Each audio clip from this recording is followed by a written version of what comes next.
Jay Crawford, Adam the Bull, Garrett Bush, Tyvis Powell, Jason Lloyd. Plus, ba-da-da-da-da, you're loving him, Mikey McNuggets.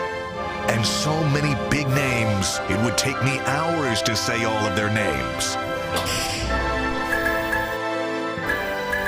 The ultimate Cleveland sports show starts now. Booyah! Hello! Happy Thursday! We're 3 days from kickoff? Yeah. 3 days from kickoff. And I'm looking at it, correct me if I'm wrong, because I haven't really been diving into this. I'm looking at it, if the Browns win, they're pretty much in the playoffs, right? They are. High likelihood. I mean, it's not. It's not it doesn't rubber stamp them. They're not going to put the X next to their name. They could, depending on some other games. If some other teams lose, then they could. Yeah. But I think I saw it on the New York Times thing where you enter in the wins and stuff. Yes, you can play their probability game. Just the Browns win gives them a 99% chance of making the playoffs. Yeah, so at that point, it's like hitting a 10-leg parlay. Right. All these crazy things have to happen. If I would have told you before the season started that the Browns could clinch a playoff spot with 2 games to go and they'd be on Joe Flacco as their 4th quarterback, you guys would have looked at me like I'm completely lost my mind. And then if you threw in there the fact that they're averaging over 2 turnovers a game and the injuries, I would have laughed even more. Or Nick Chubb played one game. Nick Chubb missing the season, essentially. Nick Chubb played one game for you. It's unreal. It really is. When you look at the whole picture, when you look at it that way, it really is nothing short of remarkable. And it also proves what Bull always likes to say. The NFL, it is week to week, but it's more season to season, too, than we think. Oh, 100%. You try to play that schedule game in July, and you think you know what everyone is. And then you find out by week 4, they're not what we thought they were. Right. Mm-hmm. And there are teams that rise from the ashes, and there are teams that fall way back. And it really is, I think it's the reason, guys, that it is the most popular league in America, because your team can go from last to first. It routinely happens. Happens all the time. Well, plus every game really matters. They're more huge. Than any other sport. They're equivalent to 10 baseball games. Yeah. About. Yeah. It used to be just really close to 10 baseball games. But still. It's equivalent to basically, and so think about it, if you win 3 in a row in the NFL, which is what the Browns are trying to do, that's the equivalent of winning 30 in a row in baseball. Yeah. You're going to the playoffs. Man, unless you totally crap the bed the rest of the games. Yeah. I look at it, and we've talked about how snake-bitten the Browns are.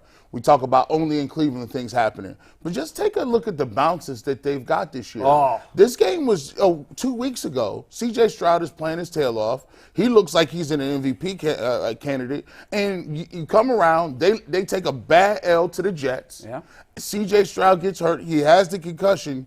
Now you get your old friend, Case Keenum, out.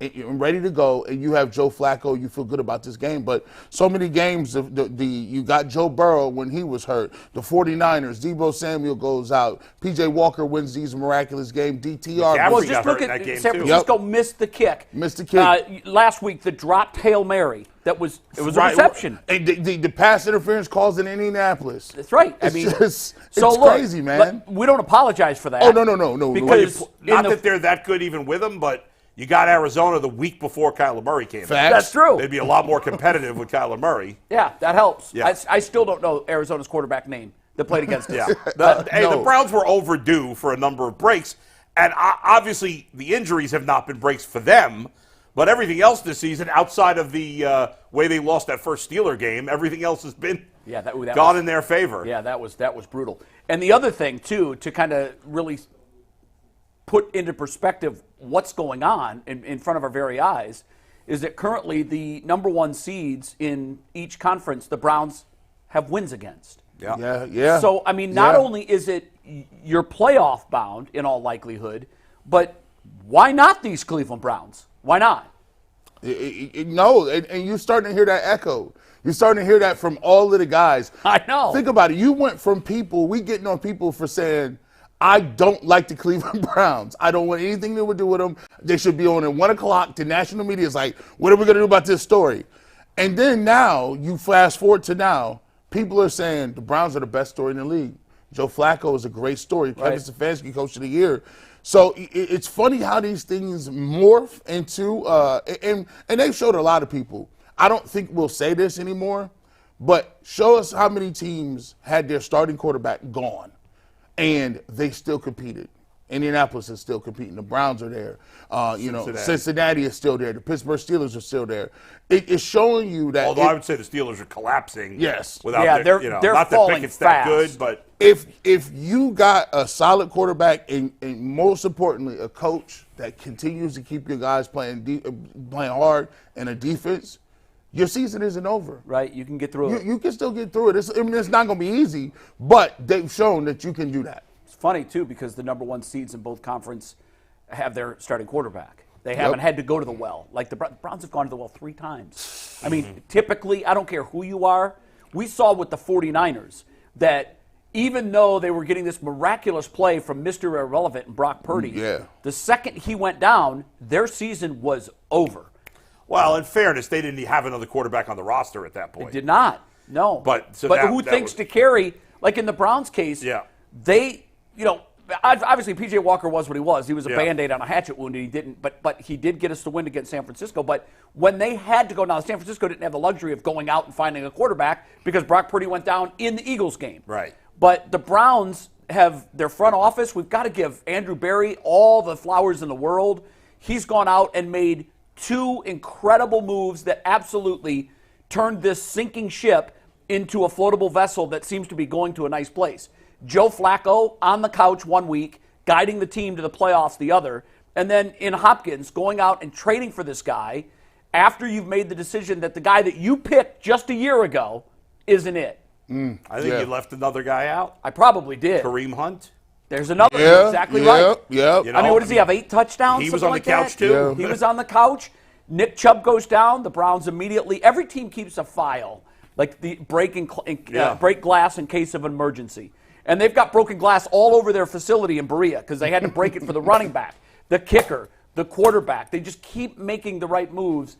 And this wonderful story continues, and who knows where it ends. By the way, I'm just, not that this guy's been amazing, but Garen Christian, they picked him up off the couch, and he's done a decent, a serviceable job at left tackle. Not great, certainly. I haven't used his name in vain yet. No, so. He's been serviceable. Right. He's not another guy that's playing line. He's not the right tackle. And I'm trying to stop doing that too. But sorry, Lloyd. And even Shelby Harris, they picked him up right at the end of training camp, right? Wasn't he right I think he was at the very end. Yeah. So those are 5 guys you picked up starting from the last week of training camp or right at the end through the season that are important parts of the team. And all of his undrafted free agents, they played. All of his guys he brought in for free agency, all of them have been good. Harris, Thompson, Hurst, all 3 of those guys played lights out. Ogbo played great. They've contributed. All of them look pretty decent, right? Yeah, so kudos to Andrew Berry, kudos to Kevin Stefanski, and really the entire organization. It's been a long time since we can say that. It really has. I mean, it's been a long time, but everybody top to bottom has done their job. Busy show. Aditi's going to join us right off the top here. Bernie's coming in the second hour. And, of course, we're going to continue to break down the Texans and see how they match up with our Cleveland Browns. First, before we bring in Aditi, our first hello of the day to Ant, who is in the chair again for Mikey McNuggets. You have a special shout-out that you want to give this morning. I do. So yesterday was my dad's 67th birthday. And all right, happy birthday, very happy belated birthday. I would not be in this chair without the support of him and my mom. So happy birthday, Dad. That was the only picture I could find of the 2 of us together. I'm sorry. At least you have some hair in that photo. Yeah. Your dad looks a little like Taggart from Beverly Hills Cop. Oh, yes. Good call. I will find the reference picture because that's hysterical. Yeah, no, that's a really good call. They're remaking that, aren't they? They're making like a number 5 or 4, whatever they're up to. I don't know. That's hilarious. Little did he know at the time he was holding his bouncing baby boy that one day he would grow up and sit in the producer chair of the most popular sports show in Cleveland.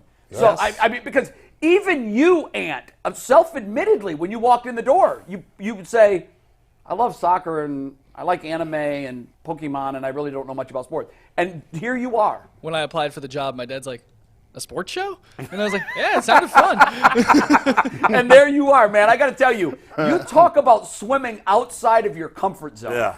I do it every day. Anthony, you have done that, and you have done that amazingly well. And I think that this would be an appropriate time to give kudos to your pops and to your family structure for raising a young man who believes in himself and is not afraid to face a challenge that is uncomfortable to him head on. Because I can promise you this, if someone ever comes to me and says, look, we would love for you to host a medical show, I'll be the first one running in the other direction. I know what I know what I don't know. And not only did you do it, but now I love it when you throw conversation out that we all look at and say, that's a pretty good question. Yeah.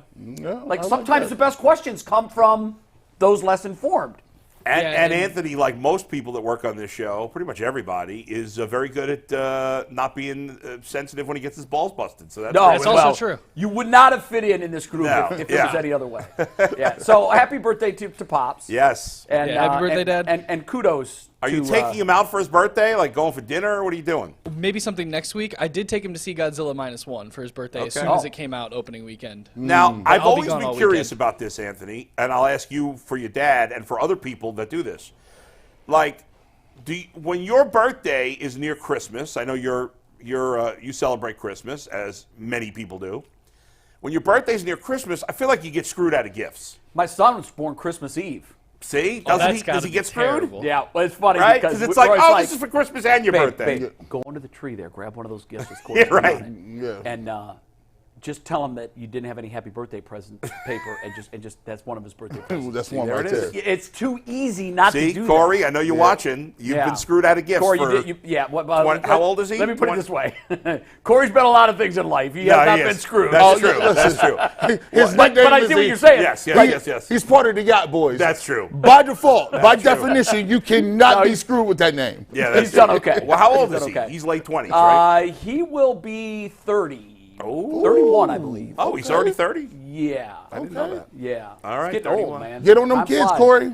Look at that. I need somebody to take the Speaking front of of which, we never got a chance to bust your chops. Yeah, hit me. And Mike, who hasn't been here, but you guys getting knocked out of the fantasy. We're done. We're all done. And we will get to that. And listen, just one thing very quickly. Go for it. I've rode with Baker all year long. You should. Rode with Baker. I told you. All year long. Okay? You threw Corey under the bus, right under the bus on that one. We had a conversation about it. I said, I feel like we have to start Baker. Corey responds, bad matchup. Now, in truth, I could have easily just behind his back, because we both control the roster, I could have put him in. But the way we've done these things this year is we have conversations. You got to do it. If someone doesn't feel really, really strongly one way or another, and in this case, we didn't. We just didn't. So it cost you. Not only that, well, there were two players on my bench that I beat Tyvis by 50 if I put those guys in the game. Well, But I think that's part of it. It is what it is. But before we bring a DD on, I do want to remind everybody that as the weather gets colder, the NFL offers stay hot on FanDuel. Right now, new customers get $150 in bonus bets with any winning $5 moneyline bet. That's $150 if your team wins. If you've been thinking about joining FanDuel, there's absolutely no better time to get in on all the action. The app is super easy to use, a wide range of betting options including spreads, player props, over-unders, and more. You guys can go visit FanDuel.com/UCSS to kick off the NFL season. And FanDuel, official partner of the NFL. And then our official favorite sideline reporter, Aditi Kinkabala. She is. She's the best in the business. Hi, Aditi. Hi, guys. Didi, That's a wonderful way to start. Could Go ahead, Dee. Could you run a fantasy football league combined on the same team with your husband? I don't know. My husband doesn't really talk fantasy football with me. It's one of those really? like major, it's like one of his major failings. He's got all this inside information. He's got access to brilliant information and he doesn't use it. Oh, my gosh. That's stunning to me. I mean, his friends message me, my brother's friends message me, random strangers message me, but the man who shares that with me does not care to know how I feel about So what Joe he's saying without saying is that he knows more about the NFL than you do. That's crazy. Or maybe he just doesn't like hearing opposing viewpoints to what he's already fixed in his head. I like this. I like this guy. Listen, I don't even remember who it was, but it was earlier this year. He did ask me who to play at quarterback, and it was 3 horrible choices. And I was like, is that your backup? And he said, no, that's my starter. Oh. That's the only, I wish I could remember the details. So that's what's happened. You made fun of his team. Yeah. It hurt his gentle ego. Yes, And that's it. And now he's. So I have played fantasy football exactly once in my life. The dear Michael Fabiano a few years ago roped me into playing in this crew. Actually, I should have seen this coming. It was I can't even remember who it was. It was a Green Bay Packers former running back, and then it was a bunch of people that used to be at the NFL Network, except for Ian Rappaport and me. And I think that ended up being my last year at the NFL Network. But anyway, so it was the first year playing fantasy football. I had no idea what I was doing. My quarterbacks were Joe Burrow and Josh Allen. My running backs were Joe Mixon and both of the Lions running backs at the time. And I got all the way to the Super Bowl against Amber Theo Harris. And I think that had I not, I lost by like half a point. Yeah. In the Super Bowl by half. So you leave on a high note. It's kind of like George Costanza. If that was the best, then may as well not. I know we tried to get you in our league, but you spurned us. Yeah, spurned? Is that the right word? Spurned? I like fall apart here. I don't have a lot of extra time in my life right now. It feels like I do laundry all the time, that I'm not prepping or studying or doing whatever it is I need to do for my job and fixing my children food. So fantasy football. And I'm competitive. That's the problem. It wouldn't be enough to play. I'd have to wipe the floor with all your little what. We talk trash to each other all the time. That's perfect. Yeah, hey, bring it. All right, I'm going to talk you into it for next year. Didi, let's get to it. It's getting to the point of ridiculousness with all the injury. We just talked about this. If we had told you before the season that the Browns could clinch a playoff spot with 2 weeks to go, with Joe Flacco as their quarterback, the second most players on IR, the most money on IR, averaging over 2 turnovers a game, no Nick Chubb for the season, on and on and on, you would have called us crazy. But here's where we are. No, you would have taken it, though, right? Come on. Course. You didn't see Kevin Stefanski running that magic? Throw him an obstacle, and he jumps right over it? You didn't see that coming? I couldn't expect anybody to overcome what they've become. He's done a magnificent job. I really hope that in the city of Cleveland right now and the surrounding areas, people are not calling for his head. I hope finally there is an appreciation of who they have there. I think most of the fans have come around to where you are, where I've been, where Jason's been. A lot of people have finally come around. There are still going to be haters that every game he loses are going to want him fired, but the majority of people have come around. G had been one of the harshest critics, and he's fully come around. So, Gee, do you know how long it's been since a Cleveland Browns head coach had 2 winning seasons, had multiple winning seasons? I had to come around. I mean, were you even born then, G? Were you even born in the mid '80s? See, I'm a little older than you look. Now look, Then I look. You're older than I look. No, I'm 42. I'm 42, so I was born in 81. Okay, so yeah. He was 4 when Marty Schottenheimer was doing his thing. But to my credit to Didi, I said I came out. I had to, I had a meeting with all the people in the Kool-Aid Mafia. I said, listen, guys, we're gonna have to pivot on this one. Yes, we can't throw Kevin Stefanski under the bus for play to play. That's done. Like, he has no offensive line. Right. And as a matter of fact, I think if he wins the next 3 games, he's a lock for. He should be the coach of the year. I can't disagree with you. I think that this is one of those things, though, that sometimes is all about narrative and politics. I think if DeMeco Ryans gets his team in the playoffs, that obviously is something that would garner a lot of attention, especially considering the mess that the Texans have been. But I'm with you on this one. I'm obviously very, very close to maybe have a little bit of bias, but I do think that the job that's been done, and the bigger piece here is that this team never quit. This team never threw in the towel. This team never thought, oh, wow, we lost our all-pro right tackle. Oh, wow, we lost our arguably best player on offense and the heart and soul of our team. Oh, wow, is our $230 million quarterback ever going to be healthy? And, oh, great, now he has the best game that he's ever had and he's done. There was none of that. None of that.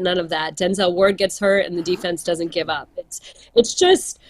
and especially since I live in the city of Pittsburgh and culture is all the topic of conversation, culture within the team and who's playing hard and who's not. I think the fact that this team remained so unbowed and went out there every week, whether it was P.J. Walker or 40-something-year-old Joe Flacco. How old is Joe? 38? 39? Yeah, he'll be 39 next month. In January. I mean,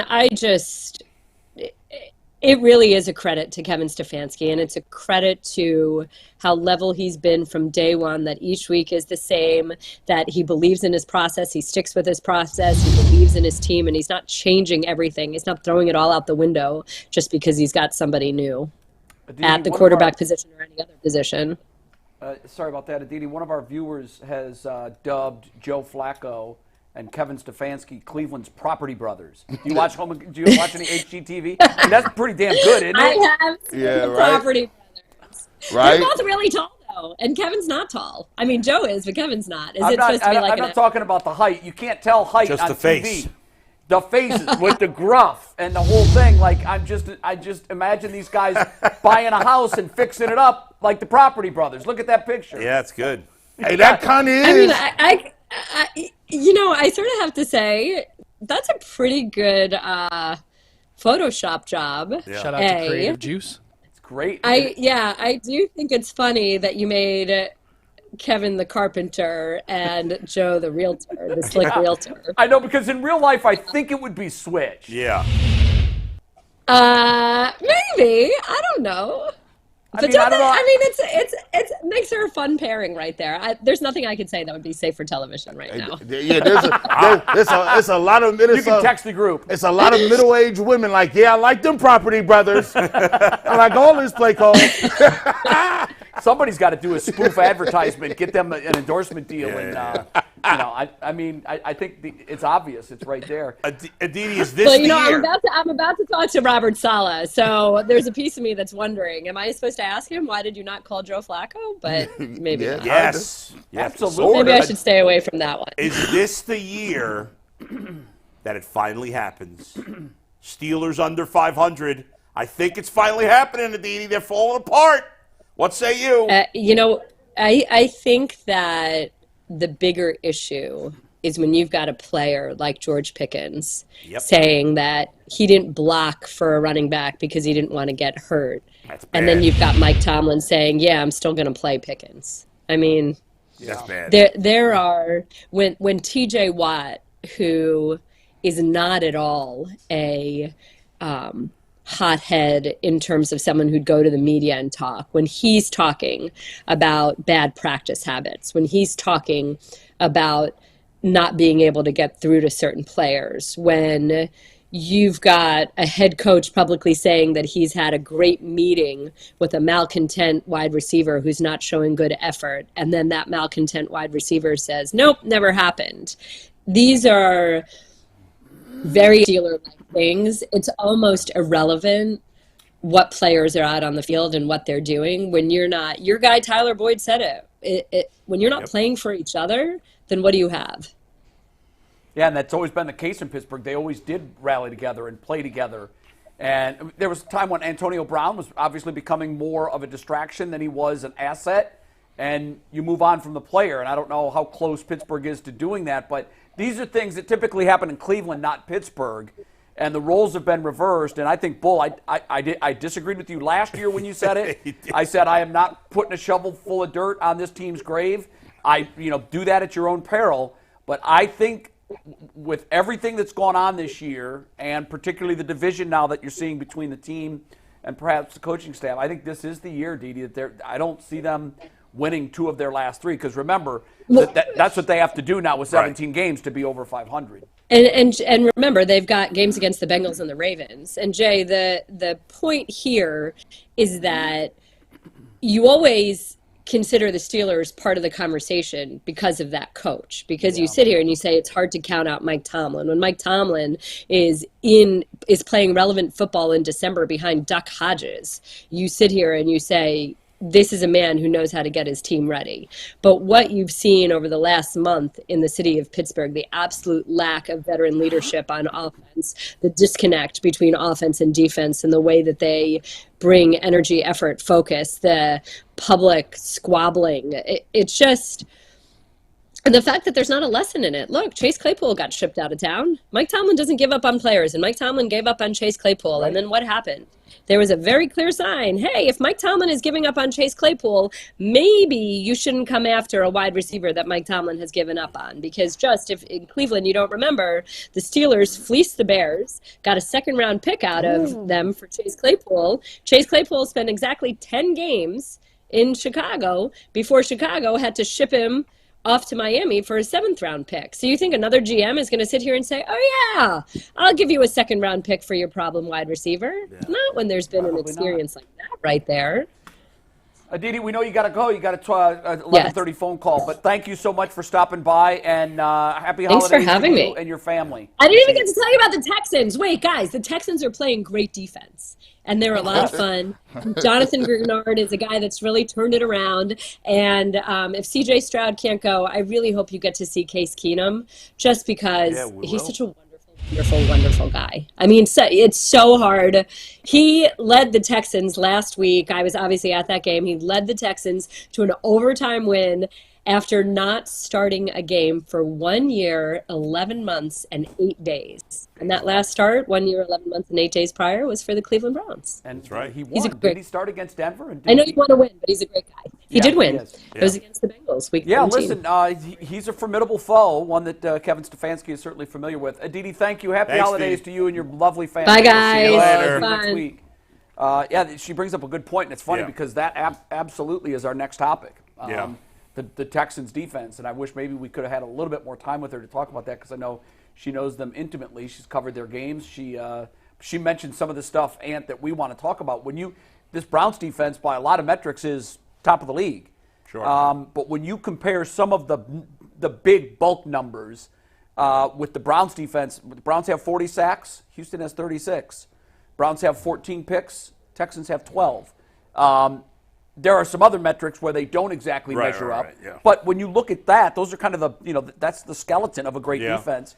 And they've been performing in that way. Now, they've given up a lot more yards, but this is a defense that can play very well. And I think if anybody's thinking that the Browns are just going to roll down to Houston and have their way with this defense, I don't think it's going to be that easy. And they've gotten better, much better as the season's gone along. Early in the year, they struggled, and they've played a lot better. I never expect the games to be easy in the NFL. Certainly the way the Browns are currently constituted, most of their games are very close and competitive. I obviously feel a lot better about their chances of winning without C.J. Stroud, and he's not going to play. Not to mention their best receiver, Tank Dell, is done for the season. Their second best receiver is probably out for this game, Nico Collins.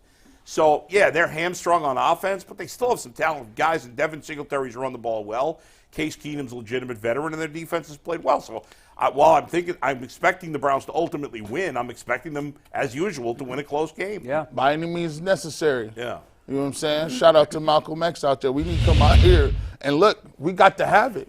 And I need that defense. I don't know what they do and what they eat before they play at home. I don't know what kind of music they listening to, whether it's DMX or Jay-Z or whatever. I need all the gangster music playing, and I need you to be here stopping this run. Because right now, they're down in the top 3. If they can bring that home field type mentality to what they're doing against the Texans, you've got a great opportunity to shut down the run game. And then if you can get up and we can get a couple of scores early, now we can take all that out of play action, dink and dunk. Now Case Keenum, who we know intimately, has to push the ball downfield without his best playmakers. And I believe that's when we can get those those strip sacks. We can get the fumbles. We can get the tackles for loss. And that's what we need to get to. We got to start off fast. 7, 10, 14 points quickly. I think now that sets us up for winning, conditions out in Texas. Do we think this is the Coach of the Year Bowl? I think it is. Yeah, I think it is. I said earlier that I thought Mike McDaniel in Miami was one of the front runners. The fact that they have not been good against good teams certainly hurts them. I know Denver now has eked their way to 500. Yeah. And they absolutely decimated Denver with the 70-point performance.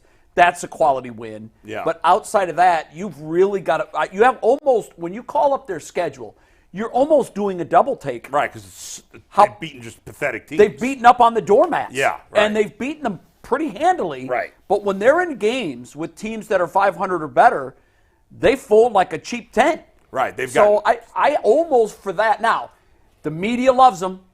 The media loves him. Love him, but there's no way. To me, it's a two-man race. I believe you're right. Now, the reason why I have switched my way of thinking, I said last week and even earlier when we talked about this, is Stefanski Coach of the Year? Yes. Will he win it? No. But I do think it is between these two guys now, and D'Amico has to get his team into the playoffs. I think we all agree there. 100%, but they had no expectations coming into the season. Zero. And now he won a game last week with Case Keenum, and if they do win this if they win this one, Case Keenum, he's the front runner, especially because, as you put it, the Coach of the Year Bowl. He would have won in the head-to-head. I think we've got the Coach of the Year Bowl this week, and probably the MVP Bowl between the Ravens San Francisco and Baltimore. I think they're the two favorites there. If you look at it, you got to get credit for this. No one liked your team when Deshaun Watson was here. Look how much for a whole year. Right. They eviscerated your team in the media. Look at it this way: who's the toughest division in football? Right now, it's the North. I would think. Bar none. But D'Amico Ryans deserves to be in the conversation. There's no doubt. Coming into the year, people thought the Browns would be better than the Texans. Right. And they've had a lot of injuries too. You know, outside of Tank Dell, it hasn't been, and Stroud the last couple of weeks, there's not been as many key players, but their offensive line, like the Browns, has been completely shredded. I was talking with Sean Salisbury yesterday. You know Sean, probably, right? Yep. I had him on my podcast. He was like, they have not, he's like, I'm not sure they've had the same offensive line for a half the whole season. Well, our offensive line got messed up the first right, week. Right, that's what I'm saying. Like, I think there's to me. So there's a lot of comparisons between the two roster attritions. To me, there's no other candidates in my mind. They're 1 and 2, however you slice it. I think after that, there's a drop to McDaniel. I think if the Bengals make the playoffs, you got to give Zach Taylor some credit there with the backup quarterback. I think Dan Campbell gets some credit. I think Sean Payton, if the Broncos made the playoffs. Yeah, there's some names out there. But these two guys, to me, are clearly the two top. I can't imagine Sean Payton winning anything. Yeah, because he is not well liked. No, that's he is not well liked, particularly by the media. And just think about it like this, man, and this will blow your mind away. The Kansas City Chiefs have had Kelsey and Patrick Mahomes all year, the whole time. And the Cleveland Browns could have the same record as them with 4 or 5 quarterbacks. Well, they have the same record right now, right? If you would have said that, that's crazy. I know these other teams might make the playoffs, but the Browns, if they went out, just didn't make. If the Browns win out, Stefanski's winning the coach of the year. The 4 quarterbacks thing, to me, the 4 quarterbacks thing gives Kevin Stefanski such a front runner position as it is. Then you throw in, game 2, we're pulling Nick Chubb out of the mix.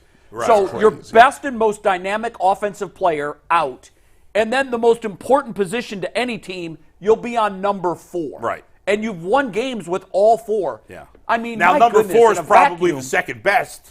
He likely is. But the way it played out, he was fourth in the order. Right, he came around last. And on top of it, they got the best defense.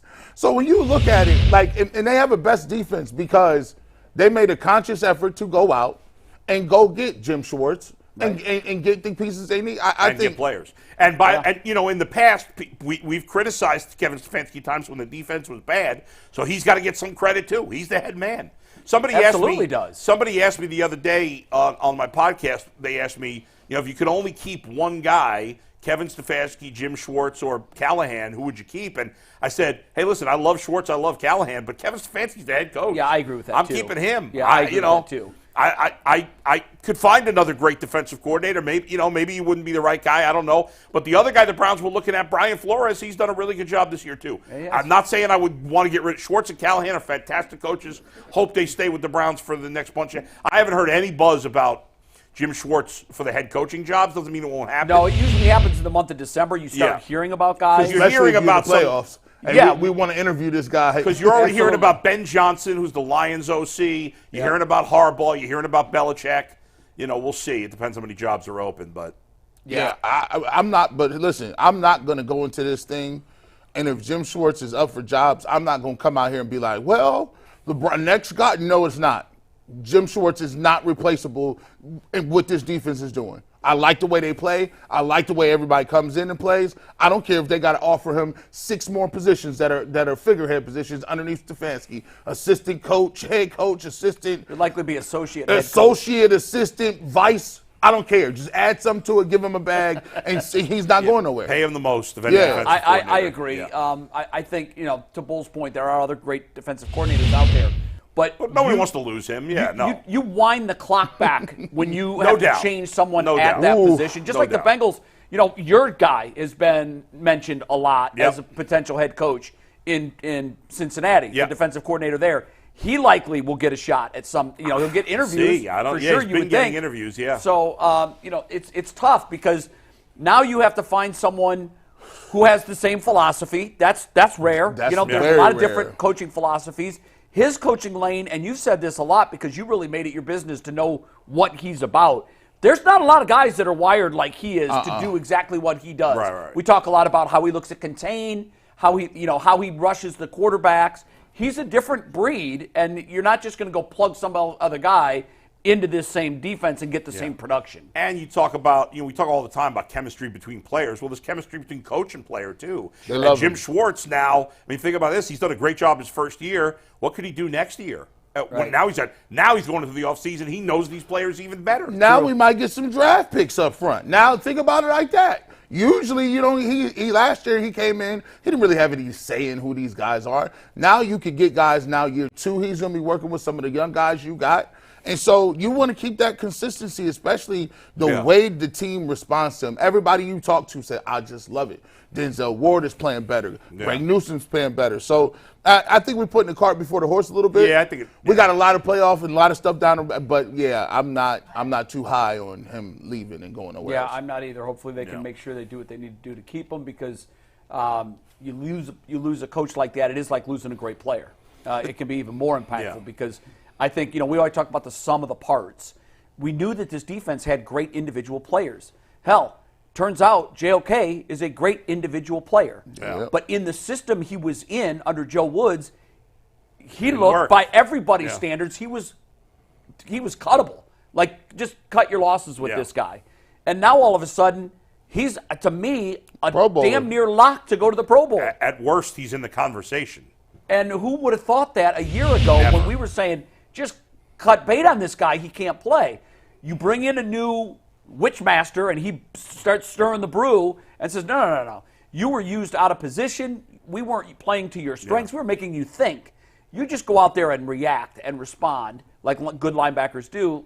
And he's gotten better. I think Myles Garrett is playing. Obviously the injuries have slowed him down. But Myles Garrett was having his best season. We were just talking about this the other day when you weren't here, Jay, that we've always talked about that there's another half a floor for a guy like Myles Garrett that only 3 or 4 players have that little extra level. Right. He hadn't quite reached it. And we were talking about, like, he had always been kind of good against the run, but not great against the run.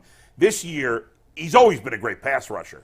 But this year, his run defense has reached a whole nother level. And even as he's been hurt, you've seen him get better these last 3 weeks as he's coming back from the injury. I'm expecting him to have a big game this week, personally.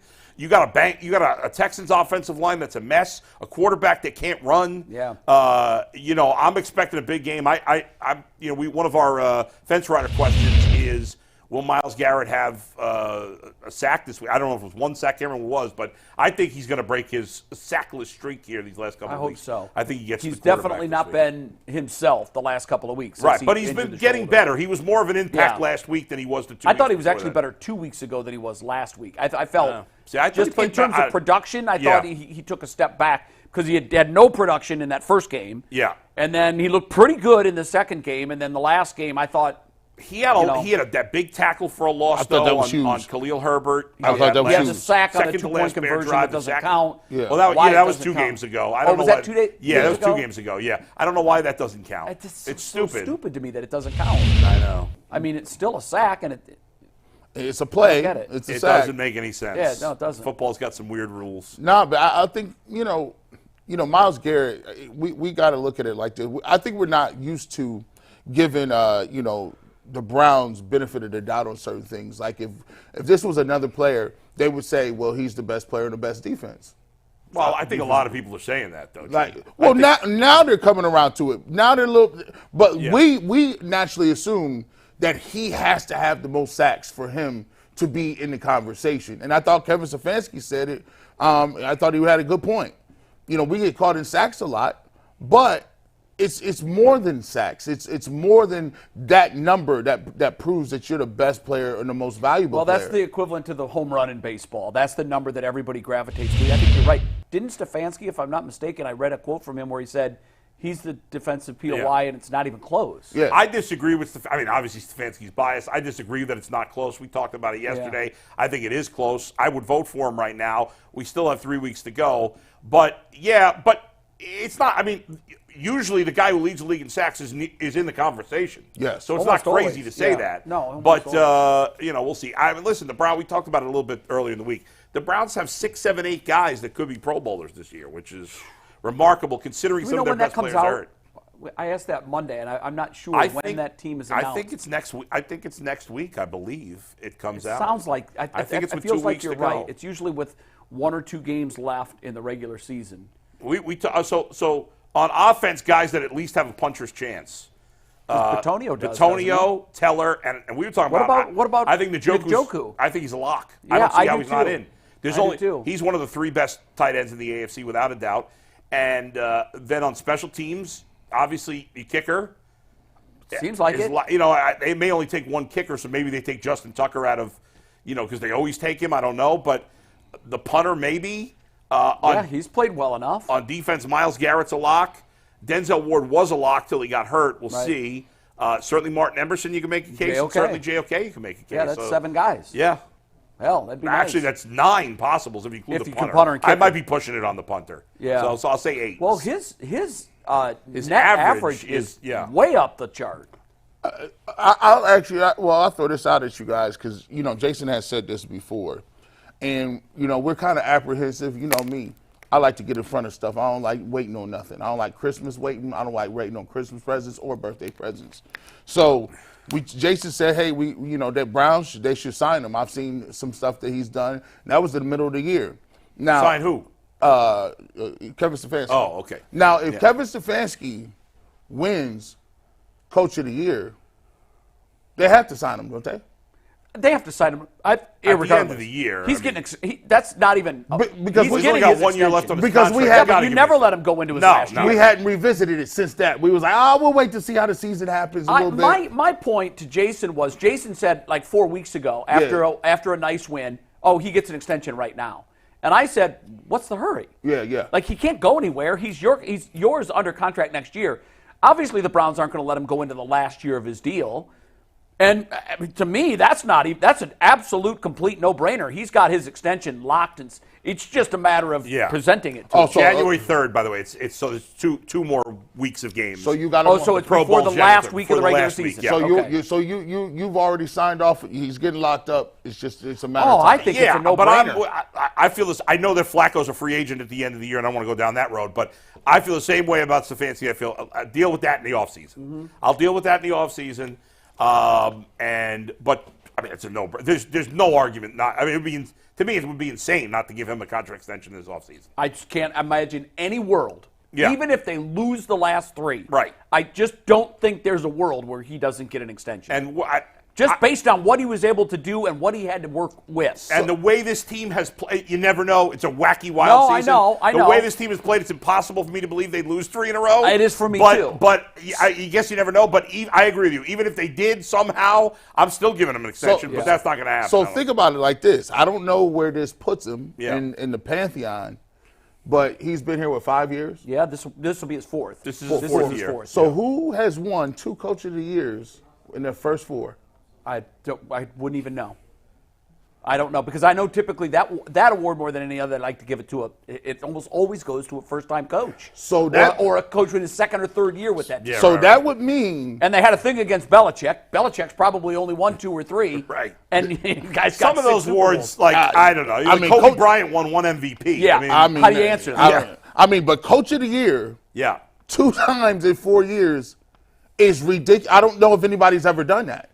Does that Yeah. necessarily point to his eliteness? Do you be like, listen, I got 2 coach of the years in 4 years. With entirely different entirely different quarterback rosters. systems, Now, everything. now, and listen, COVID. A COVID year, and I got Deshaun Watson year. Yeah. You guys know how much I defended and loved Kevin Stefanski. Yes. You don't get elite status until you win a Super Bowl. And he's won 0 playoff games. No, you're right. His team has Yeah. won 1. So until you do something in the playoffs, You're right. you don't get the elite tag. what But is he's it? done a great job. You can call him pretty damn good in the regular season. Yeah. I don't even know about elite. They done stripped him. Regular season award. Well, I mean, Bull's right. I look at the NFL as there's 2 different leagues. There's 2 different seasons. Okay. And it's what you do in the first season, and then it's what you do in the playoffs. I think you got to at least get to the Super Bowl. At least get Yeah, there. I agree. At least get there. Does that put him in, if you had to rank them, Yeah. would that put him in, say, the top 5 or top 10 of coaches today? I would have him in the top 10, not top 5. I don't know if I can get him in top 5 either. Yeah. I don't know. But look, here's the bigger question is he the right guy for this team right now? Absolutely. And that's just Yes. yes. Yeah. You know, so I don't know that he'd be considered the best as long as Andy Reid's still doing it. Yeah, You know, Andy Reid. and Bill Belichick is still doing it. I know Belichick's Having had a a- real coming back to earth. I think he's a victim of his own ego and trying to be the general manager of a team. He's learned Yeah. that it's not as easy Yeah. as he thought it was. Yeah, he's not a GM anymore. He's a coach, and he can still be a very damn good coach, but he got sidetracked with the GM carrot, and we saw how that worked. I can't put him ahead of Sean McVay. I mean, Sean No. McVay won a Super No. Bowl. His No. team might get to the Absolutely not. playoffs 2 years later. I think No. that's 2. That's 2. Well, I'll you're give going you to give him 2. Belichick too, aren't you? Yes. I mean, you're not gonna come on. take- I'm not putting him in. All right, I throw Belichick in there, even though he's going to get fired. He's got 6 rings. I'm going to put him All in right, there. It's hard. Harbaugh. Harbaugh. You got to go with Harbaugh. Yes, Harbaugh's still elite. You got to go with Tomlin. Now, even though- 5 is sitting there. I'm looking around. Listen, I don't know. Yeah, I don't know. I don't know. How do either. you put him ahead of some of these coaches that have gone to the I Super mean, Bowl? Tomlin's been doing it for is he at 20 years now with the Steelers? Probably. Yeah. Now, yes, he's had the lack of his playoff success in the last decade is Yeah. mark against him, but he's also gone to the Super Bowl and won it. Is there any, you said there's no world where he does not get a contract extension. No Is world. there any world where he does not accept a contract extension? No chance. And, I can't looks see at that. another greener pasture with more power or more. You know, that's something that only he can answer. And I think the reason that maybe he would is if he's unhappy with the way things are going, this might be an opportunity for him to leverage away some of the power from whether it's DePodesta or whether it's JW or somebody in the Yeah. organization. Or if he I don't think never it's- wanted Deshaun Watson and he's miserable secretly in his heart of hearts. And that may well be the case. Sure. And he says, I don't have enough control over how I pick the players. I want think that. I think Sure. it's unlikely. I think unless it's Jimmy in the family. From what we know, Yeah. he and Berry and DePodesta are cut from the same cloth. We may not like DePodesta, but they're cut from the same cloth. The only thing it would be with Jimmy and the son-in-law. That would be it. We have heard, Yeah. whether or not it's true or not, I know we all 3 have Yeah. heard the same thread of a rumor or of whispers from Yeah. Berea that when it came to the Deshaun Watson move, he was not driving the bus on that. Yep. Now, there's no way we can confirm that. Even if it were true, Kevin Stefanski would never let anybody onto the fact. In But 100 we million do, if years. you piece the comments together, he was asked specifically on the Baker thing, did you think that you could win with Baker moving forward? And his answer was yes. So it leads us to believe that Yeah. some of the rumor talk that the Deshaun Watson thing was all the owner. He wanted Deshaun Watson, and that was going to happen. Now, if that's true, and we don't know that it is, we've all heard the same thing that it's true. If that's true, and it's made him miserable because now, especially, he's able to look at what he can do when he can put his kind of guy in there and put his kind of system in with the play action and the tall, strong, traditional pocket passer in the NFL. He's like, see, this is what I do, and you can win with that. And they were telling me you can't. You've got to have this guy, and I didn't want this guy. If that animus raises to a certain level, he might just say, I'm going to stick around, Yeah. but here's the drill. Yeah. Or the opportunity. I don't know if he seems to be an ambitious man, but I think every coach has the holy grail is You're the head coach. You call the plays, and you over personnel.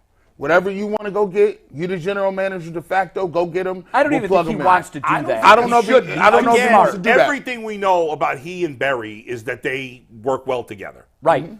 I've not heard anything to the contrary. No, but the big move that this franchise made. Right. We all know what it was. Yeah. We've all heard the same thing from Berea.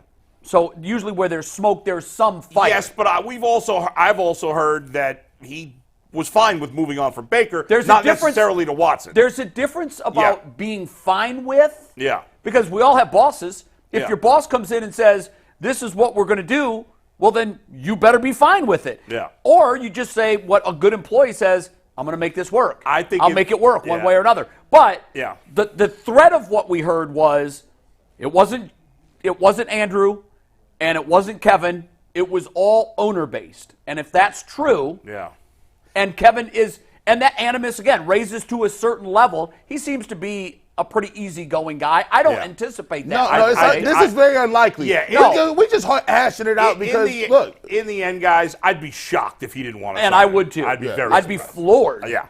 But, there is there a scenario where that happens? I think that it's out there, but highly unlikely. The one thing you can credit Jimmy with, really the only thing you can credit with, is he'll pay Kevin Stefanski whatever he needs to pay him. Yes, he'll give him the money that he deserves. Yep. Yeah. He'll likely get probably a new 5-year deal. Absolutely. I imagine they would rip up the last year of his first 5-year deal and give him a current 5-year going forward. Absolutely. And let's face it, in the world that we've lived in, if someone would have told you when they hired him he's going to be here for 9 years, you would automatically say, oh, that means we're relevant. Yep. That means we've had success. That means we're playing in January. All of that's a good thing.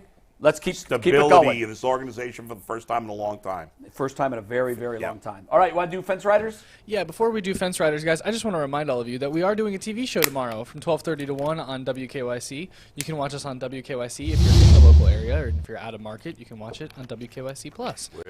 Mike's back, so it will 100% be...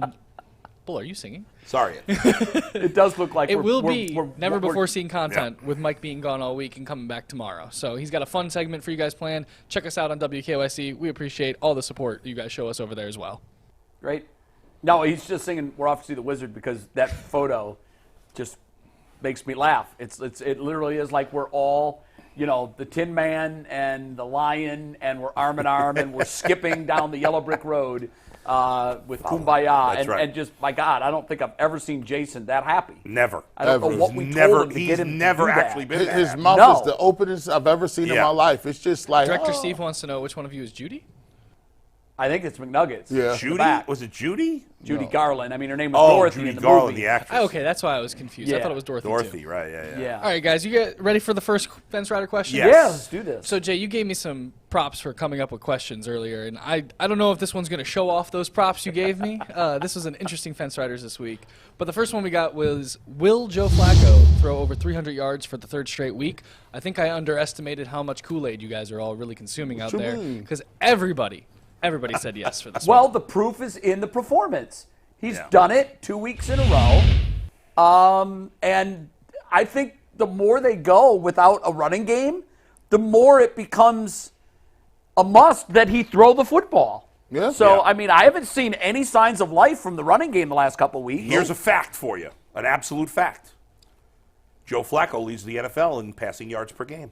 That's a fact. It's only been 3 games, but that's a fact. Hey. I'm surprised that he would have more than Browning. Well, the reason he has more than Browning is because Browning played in the second half of a game when he first came in, because remember, Burrow got hurt in the middle of a game. Yeah, that's right. On the so Monday he played night the second half and wasn't good. And he didn't even throw that much. I think he had like 70 yards or something. And then his first start against Pittsburgh, he was okay. He had like 200 something. Since then, he's put up huge numbers, but it all counts. And Flacco's played 3 games. He's thrown for like 1,000 yards. Man, I told, That's listen, insane. when Joe Flacco signed, he came and he said, G. Bush, man, I got the 3 bills. Don't let them trip. Like I said, okay, I'll go out there and Fence Riders. Tell him you go throw for 3. Yeah. And he did what he was supposed to. And then I doubled down and came back the next week and I said, oh no, you thought that was cool. We're going to get that 3 the next time, too. He texted me, in my mind, not in real life, but he just was like, yo, G. Bush, good looking out. Yeah. You going to ride with me 3 weeks in a row? I said, I got to. We ain't got a running game. I'm cool for all the flea flickers or reverses that you want, dog. The good news is Ethan Posick did practice yesterday. Yes, that's very good news. Hopefully, Joe Bitonio will practice today. Because to get if that middle back would be huge. That's the core of the line. Yep. The center and the 2 guards. I mean, the tackles are what they are. Yeah. But you found what it looked like when you were down to 1 starter Not pretty. out of the 5. It was not And pretty. not that they pass protected great, but they did in the fourth quarter when it mattered. And at the end of the they game. wisely got Joe off his spot, Yeah. and instead of straight drop back, he was doing a lot of the bootleg sprint Yep. out stuff, which bought him time to make the touchdown throw to Njoku and right. other completions. Exactly, no doubt. And the Texans, kind of like the Bears, are better against the run than they are defensively, better against the run than the pass. So it's another team where it all kind of lines up for him to throw the ball. Pass it a lot. And even with Case Keenum, I expect the Texans offense to be, decent. He's a pro. He'll move them. And they still He'll got make and plays. again, Singletary's having a great year in the backfield for them. They still got Noah Brown, who's played really well. They got a solid tight end in Dalton Schultz. They could get Nico Collins back. They're not a terrible offense. I didn't know that he was even a possibility to come It's back. possible. I think he's probably not going to play, but it's possible that he's Okay. going to come back. All right. Let me ask you guys real quick before we move on to the next one. If I had made it 350, would your answers have changed? Because Baker Yeah, was it the might last have. I think I would have went under. Yeah, Because I I would've- got him like 305. Yeah, I something got him like low that. 3s, too. I got him 326. Still would have been under. Okay, so would have been right under. Baker was the last one to do it for the Browns, so I was curious. 325 would have probably been the perfect number. Yeah, that would have been a good one. Yeah. Well, funny I that will we all remember said for the yes next to time that. I never want to do 300. fence riders again. Amazing. All right, next one. Will the Browns' defense force 3 or more turnovers against the Houston's offense? Yeah, that's a definite no for me. No. Yeah. Yeah, you all went with no on this You got one a as little well. carried Like I away said, not with my that. Yeah, batch I of thought he questions. did I mean, too. 3's a lot. That's Yeah. a lot. That's a lot of. I mean, I could maybe be talked into 2, but 3 is like they're just giving it up all over the field. You got to think about it. The Browns are one of the most. They got the most 3 and outs in the league, and they only give up. They're giving up about 100 less first downs over the total less years. plays. And so there's less plays you have. But they've gotten a lot of turn. Remember, early in the year, the Browns defense got no turnovers. Yeah. Since And they went week through a stretch 5 or where 6, whatever, they've gotten a lot more. They have. If the question had been 3 or more or 0, and you had to pick one, what would you go I with? would have gone with 0. 0. That's probably a smart answer, but I would go 3-0. Because Or 3 or more. 3 is a 3 is lot. a bulk. I mean, That that's means crazy. that I mean, means- if you get 3 turnovers, and the Browns have done that this year and won games. You're done. Yeah. Usually, if you get 3 turnovers, you're winning by double digits. If you get 2 turnovers and another team don't turn it over, you're out of here. yeah, +2 is usually a recipe for a win. I wonder when the season's over, we're going to have to find out this stat, if the Browns will set the record this year for most wins in a season in games where they've lost the turnover margin. Well, I haven't looked lately, but Yeah. early on they were losing the still turnover think it's battle like- left and right, but winning I still games. think it's like 10 out of 14 Yeah, they've they're- lost the battle. That's And insane. for the full that year, I think they're defies under. what I think is one of the best predictors Yes. for success in football. Make- Plus-minus ratio. Go look at it right now. Call up the best plus-minus and the worst plus-minus, and usually, not always, Yeah. the top 5 plus-minus are Right. playoff teams and doing well, and the bottom 5 are bottom 5 in the league. And even if you don't do the ratio, the Browns are averaging over 2 turnovers a game. I mean, that's crazy. Wow. To have the record they do, I can't imagine there's any team in the history of football, I'd be shocked, that have averaged as many turnovers per game as the Browns that have been good. It's rare. It's got to It's be very, very rare or rare. non-existent. See, I'm going to be honest. I think the Browns are going to get 3 on the dot. And I think it's because of 2 reasons. One, our coverage success rate from NFL Next Gen Stats is insane. Martin Emerson Jr., you can take tag board here, Steve. Martin Emerson has a 67.7 coverage success rate. Greg Newsome and Denzel Ward are tied at 66.7. What? And against Case Keenum, who Stefanski knows Case Keenum inside and out, I'm going to assume. It's true. I don't see I see any ball he's going to have to throw getting picked off immediately. Go ahead. Wait, let's just look at that stat for a second. They have the top 3. 3 of the 3 of top the top 5. 4. 3 of the top 4. But look, they're tied for second. They're all Oh, that's true. It's a 3-way tie for 66.7. second. You're right. So That's nuts, you guys. that's crazy. Insanity. That's crazy. That's crazy. Particularly because they're running so much man. Man, that's more opportunity to get beat. And when you mix that with the ability to bring pressure and the creativity and the fact that he puts maximum pressure, I think Chris Sims said this. He's like, I love watching the Browns because the Browns defensively under Jim Schwartz, they don't do the things other teams do. They'll say, all right, it's 1st and 10, certain part of the field, let's run cover 3, give them a little cushion. We might think they're going to run the ball. Let's give them 4 on this play. Yeah. Jim Schwartz don't give you nothing. He don't concede nothing. He's like, just give you 4. Let's go play press man coverage, bring somebody, and we think we can get you for a 4-yard loss. Now it's 2nd and 14. Particularly because first down has become more of a passing down than it was before. So when you get down if it's 2nd and 14, 2nd and 12, you're done. Because they're pass rush. Yeah. They just say, okay, well, you're not going to get. And that might be why they lead the league in 3 and outs. Yeah. I mean, they're putting teams behind the sticks. That's hard. I think that whether they have a lot of turnovers, force a lot of turnovers, is going to be based on if the Browns get a big lead in this game and the Texans have to throw, then they could get. Then they're in trouble. Yeah. I think they're going to want to run the ball because, like I said, Singletary's played great since he's been their starter. He's been fantastic. And slows the game down. Yeah, I think they're going to want to. That's what they're going to want to do, but. That's easier said than done. For the most part, outside of that, Browns had that 3-week stretch where they were struggling against the run. Right. But for the most part, like the Bears, they wanted to run, but they couldn't run last week. Yeah, not even the quarterback. Nope. All right, guys, are you ready for the next one? Yep. Yeah. So we're going to stick with rushing here. So the 2 questions, clean sweeps. Clean sweeps on both of them. Okay. We had 3 with clean sweeps, spoiler alert, I will say. Wow. But this next one was a pretty good split. Will the Browns... What was that? I said you asked terrible questions. Yeah. The sad thing is I made them twice. Yeah, that's right. The first time was even worse. Was it? Yes, it was worse. The first one was worse. Will the Browns as a team have 85 or more rushing yards? This was a pretty clean sweep. Jay, you took yes. I said Mike yes. and G. Bush said yes. And then Earl, Bull, Jason, and Tyvis said What do you mean no. it was almost a clean sweep? It was half and half. Actually, I said this one was a good split. Yeah, 3-4. I mean, that's all it can be. It can't be even because we have 7 people. I think yes because I said this Monday. At some point, the Browns are going to have to find a run game. If not, that will be the reason for their peril. You can't go into the playoffs against really good teams and saying, we're going to throw it all over the place, and that's just the way it is. Tom Brady's Bucs were that team last year. And they couldn't get it done because the defense was just like, okay, Tom, we're not going to give you any passing lanes. Right. We're not worried about stopping the run because you don't even try to run anymore. You've waved the white flag. The worst thing the Browns can do in these last 3 games is give up on the run. They have got, somehow, by hook or crook, and if that means they stick with it, if you're 22 yards on 11 carries, obviously the team is like, oh, we got to stop that. No, you have to keep pounding the ball because you've got to establish the run. You have to. To me, it's priority number 1 for this offense moving forward. If this offense can become 2-dimensional, they're a problem in the playoffs. So I think they're going to work on the run, and I do think they're going to get to 85 yards. Barely. I think they will run a little better as the rest of the season goes, but I don't think it's going to be this week. I think the last game of the season against Cincinnati, the Bengals have lost T.J. Reader. That is devastating for their run defense.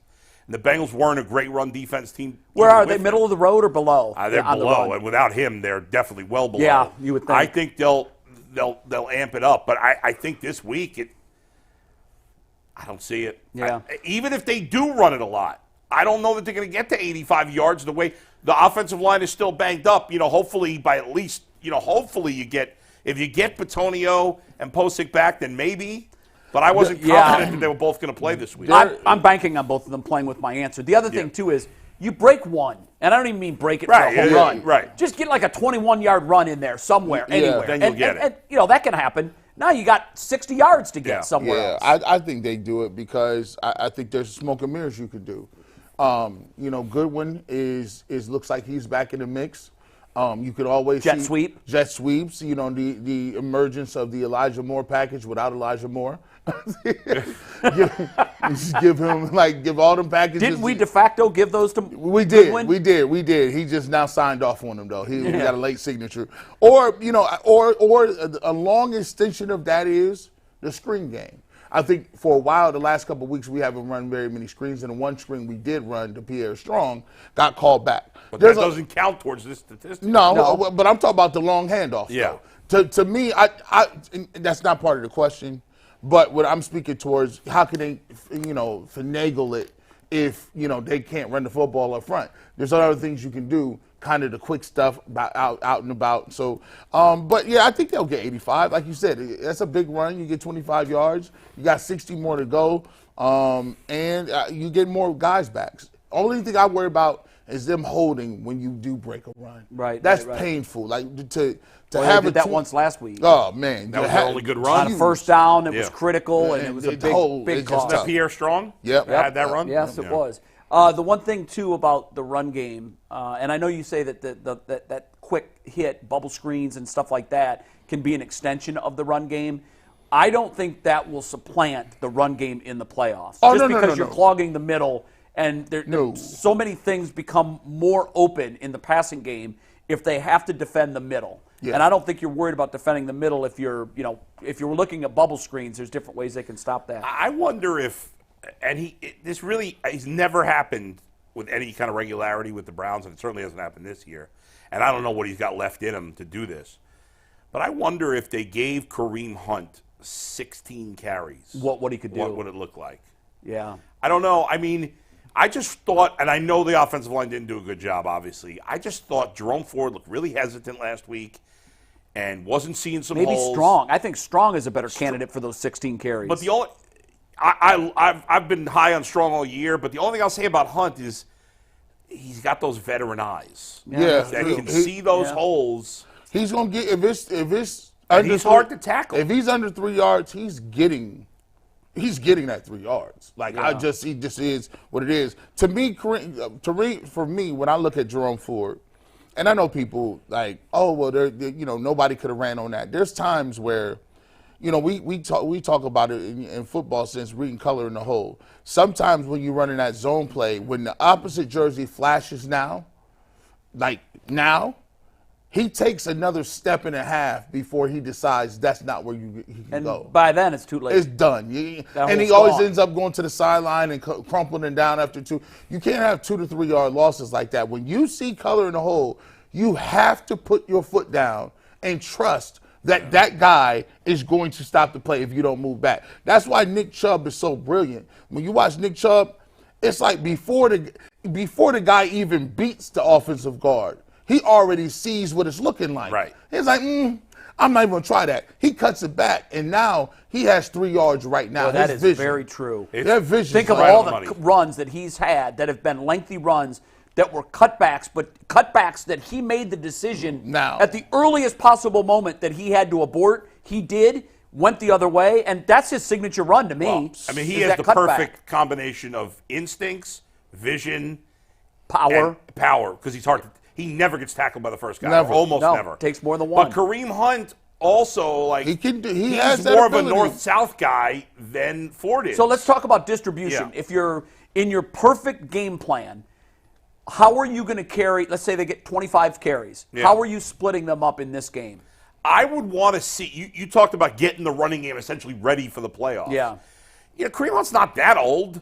No. I'd like to see him get 15 carries and then split the other 10 between Pierre Strong, maybe 5 and 5 between him and Ford. I know they're not likely to do it because if they were going to, they might have, but it's not what they're doing right now is not working. It's not working. Let's no. see what Kareem Hunt can do with more carries. One thing, Bull, that Yeah.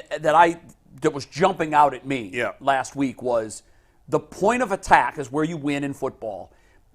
They were getting destroyed on the point of attack on every single play, and that's why I said it wouldn't matter if they had Nick Chubb right now. He would be a little bit better, but they were getting so blown off the ball on every single play that the run game had no chance. And I'm with you. I'm hoping that Posick is back. I'm hoping Bitonio is healthy. If you get that center 3 back, I think that becomes the wrecking ball that can open up the run game. Yeah. And I, like you, would like to see either Strong or Hunt. Right. Give somebody else a shot. Get a chance. I would do 12. Because we got 3 games to figure this out. I would do 12, 7, 12 with Hunt. No, I would go with 12 with Kareem Hunt to see if he got it. I would go with 7 with Pierre Strong. All right. And then what is 6 it? for Ford. 6 for 4. Okay. And I'm using Ford more on the third down plays. Maybe 1 for Harrison Bryant. Maybe. No, 1 for the Marquise Goodwin? one Marquise Goodwin, maybe 1 or 2. Dust off that They haven't really done that. that Schwartz playbook. Yeah, they haven't really done that with Goodwin. No, I they would like haven't. to see. That would be cool to see. Because if he gets free. I loved the creativity of the offense last week on the play where they threw the ball back to Flacco, or they threw the ball to Flacco. They had Hunt as the Wildcat quarterback, Right. and then they passed it right away to Flacco, who ended up throwing it back to Hunt. I think. Yeah, because he wouldn't We hadn't seen that wrinkle before. Yeah, he threw like a screen pass to Hunt too. It was Yeah. all kind of close quarters. And Right, it worked. right. I would like it, we throwing DTR in there. I would like to see if you got DTR, I put a package in for about 5 plays. Well, the fact that they, when they first started putting him in, he was run. It was always run, and then last week he threw the ball. So now right. you don't know when he comes in what he's going to do. That's exactly right. I give him Keep a whole guessing. And here's the thing too, the wrinkle might be, look, if you got Flacco, and this might be tricky. Flacco's playing, you put DTR in instead of him coming in for 1 or 2 plays. If those 1 or 2 plays work, get him 8 or 9 plays and let him finish this series. What the hell? Just give it a shot. Now they're like, oh, this is a gimmick play. Well, now in that third play, when he's in the game and he's calling regular plays, that gives a different dynamic to it. It does. Different feel. By the way, before we move on to the next one, I thought you guys would appreciate this because it was like when you get, it feels like people are starting to get excited about the Browns nationally and whatever. I listen to like fantasy football radio because I'm a big dork. And so I'm listening to SiriusXM's fantasy football channel to their morning show, and they let callers call in and ask questions. And this one caller was like, "Yeah, I'm desperate at quarterback this week. I could use Nick Mullins or blah blah blah, or who's that quarterback now for the Browns?" And the host goes, "Wacko for Flacco! You gotta start Flacco." There it is, absolutely. I'm starting Flacco in one of my. I might be against G. Bush this week. Wow. I can't remember if I have him in this league or my other I league. think it might be the other league. I was doing some scouting. I don't know. I think you got him. No, that's right. I got Purdy. Yeah, and, you got some guys, some heavy starting hitters. Flacco. I think I am starting Flacco. We'll see. Look We it up. don't- we I don't think see. it's Purdy and Flacco. Not a my bad idea quarterback. to start him. Yeah, I mean, no, we all think he's going to go for 300.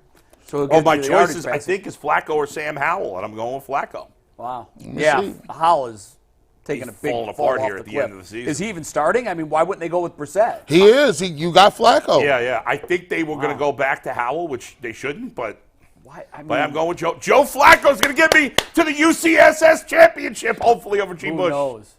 Gee, you've been first or second all year, Yeah. right? Yeah, I was last year too. Took G. Bush out in the semis last year, trying to do the same this year. I need to get Deja this- vu all over again. The other semi is Steve versus Tyvis.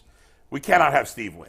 That's Steve has a good everybody's team. rooting against that. No Steve's got offense, a That's a very really good good team. team. but No, we all You gotta guys ready take for them this out. next one? All the teams that are left are really good. One thing I wanted to say before we move off of this, we're talking about a diverse playbook. You said, I think your quote was, "I'm stealing all that. If I see a play, I'm taking that. Give me that. Give me stealing that." that. The one play that I want Stefanski to steal that I've seen this year that I think is going to become a staple in the NFL, the Chiefs play that was brought back on the Tony offsides. Ooh. The Kelsey run, and when you look at that play on the All-22, it's like he's a piece of steel, and there are 11 magnets on the field, and they are all converging on Travis Kelsey.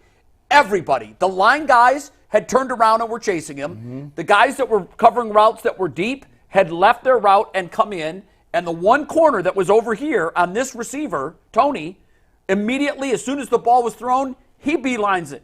That play works in a vacuum every single time. That play is crazy. Tony was by himself. Looks ugly when you screw it up, but Well, now, when we've tried plays like that before, we fumble, we bad throw, my we bad gosh. pitch, because we've stolen a couple of Andy Reid's plays. Yeah, we have. And I always go, it didn't look like that when the That- Chiefs ran. but I could Cooperate. see like running that with Amari Cooper and Marquise Goodwin. Yeah. Why not? Or David Njoku I and mean, you've Goodwin. got to have a super. Now, if Kelsey was a quarterback at Cincinnati, you've got to have somebody who's cool, calm, and confident. Yeah. Because you know as well as I do, in the times that you played quarterback in your backyard football games, it's one thing to say, "Oh, I can make that throw every time." It's another thing when you got guys running at you. Right. Ah! That And so especially Kelsey's got, like, he literally had to know, I'm going to get crushed, but if I don't make this throw, it could be a turnover Right. or a 6 the other way. Right. So he stops, he gathers himself, makes the perfect throw to Tony, who was in stride. That play's unstoppable. when you throw in that football, you can't think. No. It's almost like you get hit the ball at third base. Who would we have as the thrower? As the receiver? Jarvis Lane. No, Jarvis Lane. Jarvis is gone. I don't know, like Cooper and Njoku throw? Because I like the idea Harrison of Bryant pitching to throw? Goodwin. I like it going to Goodwin, Yeah. too, and I like it to Cooper. I don't know if Cooper can throw the football, but it's a 15-yard throw, 10-yard throw.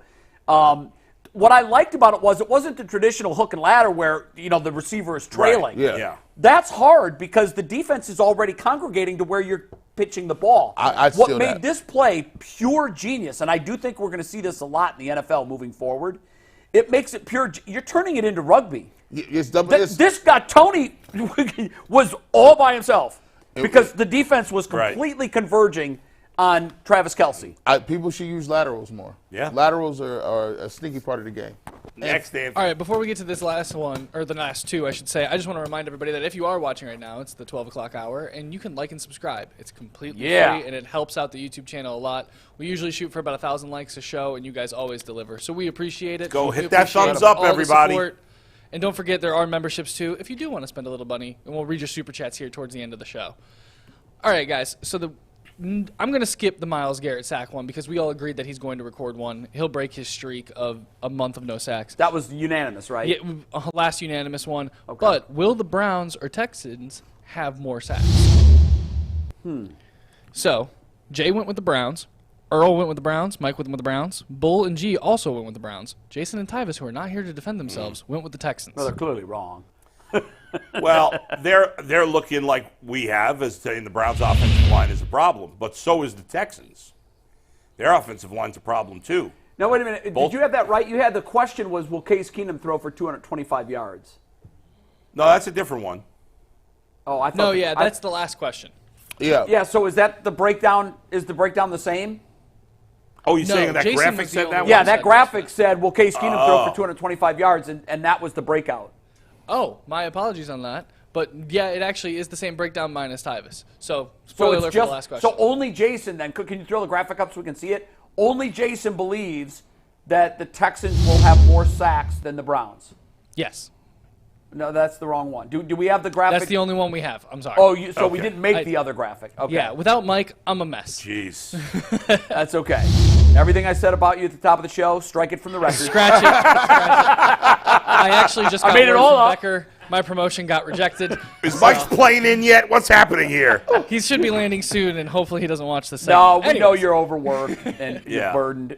We forgive the mistake. It's human. I just think it could be close. I mean, it really depends again. Do Bitonio and Posick play? If they do, Yeah. I think the Browns will definitely have more sacks. If they don't, both teams can end up with a lot I of do sacks. think I'll throw a caveat into that, too. Yeah. There's a lot of qualifiers. I also Yeah. think that Myles Garrett has to be a lot closer to Myles Right. Garrett than he was last week. Sure. I still think he's got lingering effects. Look, guys, I think that this is not a bold prediction, but I think at the end of the season, it's going to come out that he's going to need surgery. I course. just think the injury was that Probably, bad. yeah. And I think that him being the Iron Man that he is, knowing that he was in the running for DPOY, and knowing that he's got this team closer to where they want to go than they've ever been before, that he said 75% Myles Garrett is still better than 100% of anybody else we can put out there. So I'm going to grin and bear it. I'm going to gut it out. But I do think at the end of the year, we're going to find out that he's. Oh, yeah. Because remember, same shoulder and same deal that he was messing with last year. Yeah. So get it fixed in the offseason and be done with it. Maybe, by the way, the reason that Jason and Tyvis, I think it's both of them, picked the Texans is because the Browns are probably going to throw the ball a lot more than the Texans are. That's true. Yeah, I think you're right. I don't think the Texans are going to be nearly as pass happy as the Browns will be. The Texans have run the ball well, so there you go. Yeah. All right. All very right, good. switching it up. Yeah, before we get to Cavs, guys, I do want to remind everybody that we are going to be doing Behind the Glass tonight. It's going to be at 6 o'clock because it's not our normal day. I know the graphic here will say 7. But Mike's back in town. Earl and I are ready to do it. We're going to get it in before Mike goes to basketball. Hopefully this goes better than Fence Riders. But tune into Behind the Glass for all three of us and come hang out tonight at 6 o'clock on the UCSS channel. Very good. Barbershop's at 3 o'clock. I almost forgot about You got barbershop today? Yeah, man. 3 to Now, where do you do the barber? Do you do that from here or do you do that from home? I do that from the home studio. So you go home and you flip the switch to go live UCSF? Yeah, Right. I'll be hustling because I got to put a lot of graphics in. So it's hard to go. And you're directing it yourself? You're calling up the graphics as you're doing the show? Mm-hmm. Look at that, man. He's a Renaissance man. And and my podcast will be out, audio version might already be out. The video version will be out at 7. My interview with Sean Salisbury previewing the Browns and Texans. I always like Sean. Sean provides, I think, him. really good analysis. He's not afraid to give it a strong opinion. Man, he will say some stuff that makes you go, wow, he just said that. He really went there. Yep. But he stands by everything he says, and I like he's very authoritative with his takes. Yes. All right, so you want to do Cavs, and then we'll bring Bernie in? Yeah, so there's rumors going around, some rumblings in the Twitter sphere, that JB is going to be safe, and his hot seat pressure is completely going away because of these injuries to Garland. Well, they've and also Allen won both. 3 in a row. And they keep are winning. winning. There is that. Look And at Mitchell last didn't night. even play I mean, last night. They pulled out a win last night. It's equivalent to the Browns doing what they've been doing. Yeah, it's a good win. So you're saying that There's rumors of Donovan Mitchell being traded. Somebody from Yahoo put out an article yesterday saying that the Cavs are not listening. None of us have ever heard of this guy, so I don't know if he has any real insight. Right. The bottom line is it seems that 3 teams we've heard, I think Brian Windhorst put this out, the Nets, the Knicks, and the Heat are apparently all trying to get Donovan Mitchell. And I guess the question is, should the Cavs consider trading Donovan Mitchell? The consideration is always this is why I get angry when you talk about the Cavs. The consideration is always there. If you have a player on your team, these executives are crazy. Like, you just look up like at the way the NBA moves with young superstars in their prime. There's always a threat they're going to roll out. There's always. He didn't sign his contract. He doesn't have to. And I think the Cavs and people are wondering, when is he going to show outwardly that he doesn't want to be there, right? Because usually LeBron or Kyrie, we've been through this quite a few times. They'll give you some inkling by their body language, or they'll backdoor channel it and leak some stories that they're not happy. Have you seen any of that yet? No. Not with Donovan Mitchell. Well, there's been stories leaked, not necessarily that he's not happy, but that he's going to leave. So here's the thing. He's never going to tell you straight up, I don't want to be here. Right. He's never going to, because he's too savvy, and his father works in an administration somewhere. Like, he knows what to say and what not to say. Well, not just somewhere in New York. Yeah, and he understands what you should and shouldn't say to keep your reputation at bay. If anything, Donovan Mitchell's stock goes up. Because they're going to say, well, look how he carried the Cavs without Evan Mobley. Look how they carried the Cavs without Darius Garland. So he has leverage. He never was going to sign that deal. And you have to think about it. He got traded from Utah. He got here. He's like, what's the difference between Utah and Cleveland? Am I going to be able to win? We could be a top 4 seed, but do I have enough here? And the answer is no, he does not have enough. They could go to the playoffs, maybe win a round, but if you're not going to be a championship caliber team, then what? He's going to at least go to somewhere where he can be what he wants. The weird thing to me is, and I would, listen, I wanted them to trade for him. Obviously, to this point, in terms of team success, the trade hasn't worked out. And if you got blown away with an offer, then I think you'd have to consider it, because they're not winning a championship this year. And you'd probably trade him at the end of this year anyway, if he's not going to. If you think there's no chance of signing him, you'd have to do it. So I think in the end they should consider it. But the Cavs march to the beat of their own drummer, so I would be surprised if they did. But the funny thing is, if he wants to go to the Knicks, the Knicks are a decent team, but are they a championship contender with him? I'm not sure. Are they? Well, I would. My hesitation to go in with the Knicks is, do you think that front office and owner is going to pull it together enough to win a title? Yeah, they haven't been like it's happened here with people still with the organization. They've done it. Now, granted, LeBron was here. Yeah. But this team knows how to put the pieces in place to get the team and LeBron over the hump. It's happened here. We saw it. Now the Heat, I wouldn't think that the Knicks. I would totally get the Heat. But if I'm Donovan Mitchell and my name's being mentioned with the Miami Heat, I want to hear more. Yeah, sure. And by the way, all we can do is read tea leaves because Donovan is not going to say. But let's look at what he's told us without saying a word. He didn't sign the extension. Right. At all. He didn't sign it. Wasn't interested. That tells you that he's not all in on being in Cleveland for the future. If he was, he would have signed it. That's right. And so he told us all we need to know when he said, "No, I'm good. I'm not going to sign that yet. I don't need to sign that yet." And there's a lot of fact to that. He doesn't need to sign it yet. It would be smart to wait. But he could have sent some smoke signals at that time and said, "Listen, I have every intention of staying in Cleveland, and I will sign an extension, but I want to get the most that I can. I want to play this out the right way, and now's not the best time for me strategically to sign it, so I'm going to hold off." He didn't say that. No. He just said, "No, I'm good." Yeah. And so for me, if I'm in the front office and all I can do is read tea leaves here, he's out. He's gone. So you better start working, and I would imagine they are. They're talking to the Heat. They're talking to the Knicks. They're talking from their point of view, they don't care where he goes.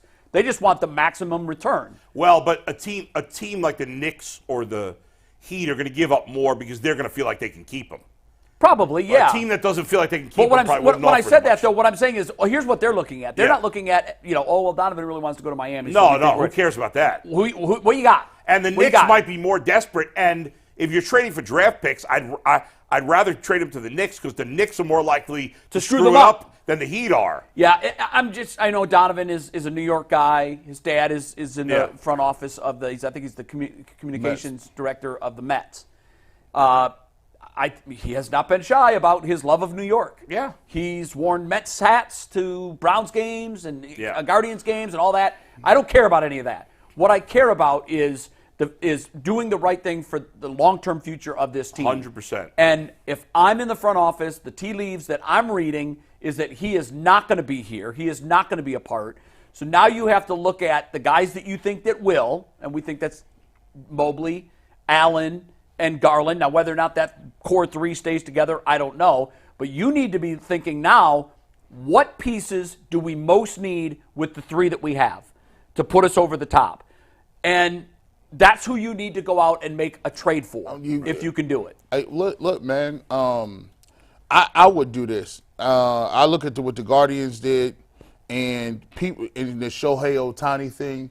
I'm not waiting, bro. I'm not waiting. All that wait till next year. We can. Right. No, I'm not waiting. I'm gonna go get me somebody today because the price today is gonna be higher than the price next year. We all know that. Don't fool yourself. Right, because if you trade for Donovan Mitchell now, you get him for 2 postseason runs. You get him twice. That's why I think that they're probably listening and Right. he'll probably be gone. And you can and look. Listen, I ain't saying that Porter Jr. or Sam Merrill or Imani Bates is gonna come in and give you what he's giving you. But one thing you can do, you could give them the playing time, you can recoup some assets, and you could get somebody back like a Tyler Hero. You can get that back and some picks. You can get that back, R.J. Barrett and some other different things that'll help you out. But my thing is, if you keep them as constituted, we know one thing. They're not winning no championship. But my concern is that, you know how Dan Gilbert is, right? Like, is he going to admit they made a mistake in trading for him, or is he going to admit they can't win a championship, or is his pride going to get in the way? Here's the thing, though, Bull. You're watching. Do you think they can? I don't, but like, I don't know Dan how. traded Kyrie, like screwed up the Kyrie trade when he was too involved. No, he did. He did. But here's the other part of this equation that we haven't really touched on yet is I think the elephant in the room is JB. I mean, and here's what scares me about this question. They're just willing to sit in the lazy river and meander their way down it with JB. Yeah. He should have been gone last year. We all saw it. We saw it with our own eyes. We saw what happened in the playoffs when the better team got outcoached and we were done with one victory in that series. We were out. I think that the answer to this question might be, if you're looking at what they're doing with their coach, maybe they're going to be status quo with the player too. Because now the thing is, how do they fire JB now? Because he's without two of his three superstars. Easy.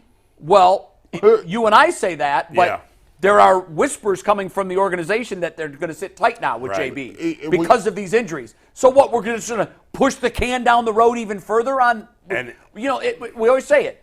When the front office comes to the decision that this ain't it, perfect example, the kicker with the Browns. Yeah. He isn't the guy. move on.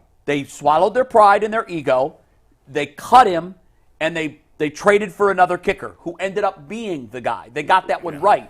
But before you can get it right and fix it, you have to acknowledge it's broken. It's not working. You have when the Cavs traded for Donovan Mitchell, the hope was that Evan Mobley would become a superstar, and then you'd have the 3 superstars essentially, and you could win a championship. Well, that obviously Mobley has not gotten any better. No. He's just a I don't know, he's a nice player. And Bull, but let me ask you this, special. and you can answer too. There was some whispers early. Yeah. I mean, we were caught up in the euphoria as much as anyone. Sure. But I had a friend of mine who covers the association say your only problem is making sure that these young flowers get enough water with a huge flower in the room now who's going to suck up all the water. Yeah. And it was an interesting analogy to me because the flower thing is exactly right. They're young, they're blossoming, they're growing. Well, if you steal the water from them and you give them to another flower that's already established, that one's going to continue to grow and be an oak flower. But these two over here need water constantly. They're young. And I wonder if when the organization pivoted and said, we're all in on Donovan Mitchell, did they stunt the growth of Mobley and Allen? Yeah, because they have not moved along the continuum like we all thought they would. I think Allen is what he is. I mean, but for Mobley though, there who knows? There were talks of him being the unicorn. Right, and now that he's not, or at least he's not with Donovan Mitchell, they're stuck in that medium place where you never want to be in the NBA. Because you started to watch these other guys, and you're like, hold on, why can't Chet Holmgren shoot like that? Hold on. Right. Wemby takes the ball up and down the court at will. You're like, dang, bro, this kind of. Or you look at guys like Ben Carroll. You're like, man, Ben Carroll ain't 7 foot, but he sure is every bit of 6'10", doing what he want to. Big guys can have that skill set. Yeah. There's nothing worse than being a mid-team in the purgatory. NBA. It's purgatory. Like if you're in a mid-team in Major League Baseball, you can get hot in the playoffs if you make it. Even in football, you can get, and hockey certainly. Not that we've paid that much attention. Well, you ride a hot goalie to the cup. You could be an 8 seed and go. Yes, to, it happens. In the NBA, when you're mid, you're screwed. Yeah, that's why I was asking myself, why was I watching every game last year? But this year, I can't even force myself. And you've said that, and I've said that, and I think collectively the three of us have already determined this ain't it. No. We thought it was. We thought it was going to blossom into something that could be, a deep playoff run. It didn't materialize last year. They came back status quo this year. They did go out and get some shooter pieces, but when they brought the coach back, and we saw early on that Mobley is still Mobley and Allen is still Allen, and there wasn't a lot of growth and development in the offseason, we all kind of collectively checked out. Yeah. And I think a lot of the fans have too. No doubt. All right, we're going to do a read and bring Bernie in, right? Yeah, before we bring Bernie in here, guys, I just want to remind everybody that as the weather gets colder, the NFL offers stay hot on FanDuel. Right now, new customers can get $150 in bonus bets with any winning $5 moneyline bet. That's $150 if your team wins. If you've been thinking about joining FanDuel, there's absolutely no better time to get in on the action. The app is super easy to use. There's a wide range of betting options. You guys can do spreads, player props, over-unders, and there's plenty more other than that. You guys can go visit FanDuel.com/UCSS to kick off the NFL season. FanDuel, it's the official partner of the NFL. And as I finish that up, we welcome in Bernie. My man. What's up, Bernie? Good to be with you. Another 300-yard performance from your guy, your favorite quarterback in the NFL, Joe Flacco. Does he have you thinking about a comeback right now? No, he has that spot taken. I actually love that it is December 21st. We're sitting here at about 12:32. And we're talking about the Cavs and coaching issues and stuff as opposed to the Cleveland Browns and coaching issues in quarterback. With the Browns are talking about Coach of the Year and extensions. Right. Yeah, you know what? That is a nice change of pace. Yeah. This is a different For Christmas us. season. It is. Right you know, now. when I was a kid, and you were a part of this tangentially, all I wanted for Christmas was Browns gear. That was it. Yeah. And I want a Bernie Kosar jersey. I want a Kevin Mack jersey. I want, this shirt, that shirt. You guys were recording songs. I wanted the record. I wanted all of it. And then, obviously, I became an adult, and I no longer wanted that stuff for Christmas. But the Browns became horrible, and their merchandising in the month of December went way down because typically that's the best month for a team. Right. Christmas, a lot of, and your team's making a playoff push. But I find myself now saying, if I was 14 again, I want it all, man. I want the Joe Flacco jersey. I want the Amari Cooper jersey. I want the latest brown hats. And it's great that excitement is back in Cleveland for the month of December because, Bern, it's been a long time. I have it right now. I want that. I'm the 14-year-old now. I'm taking I don't want to seem like an egotist and say I want the 19 jersey. I want the Joe Flacco 15. Isn't that yes. great? Isn't that's Heck amazing. Yeah. That's amazing. So what you were really high on his performance after his first couple of games. What did you see in this last one? Is he adding to, because you said it's kind of like a pyramid. You put this base in and then you build on it every week. Are they progressing the offense with them?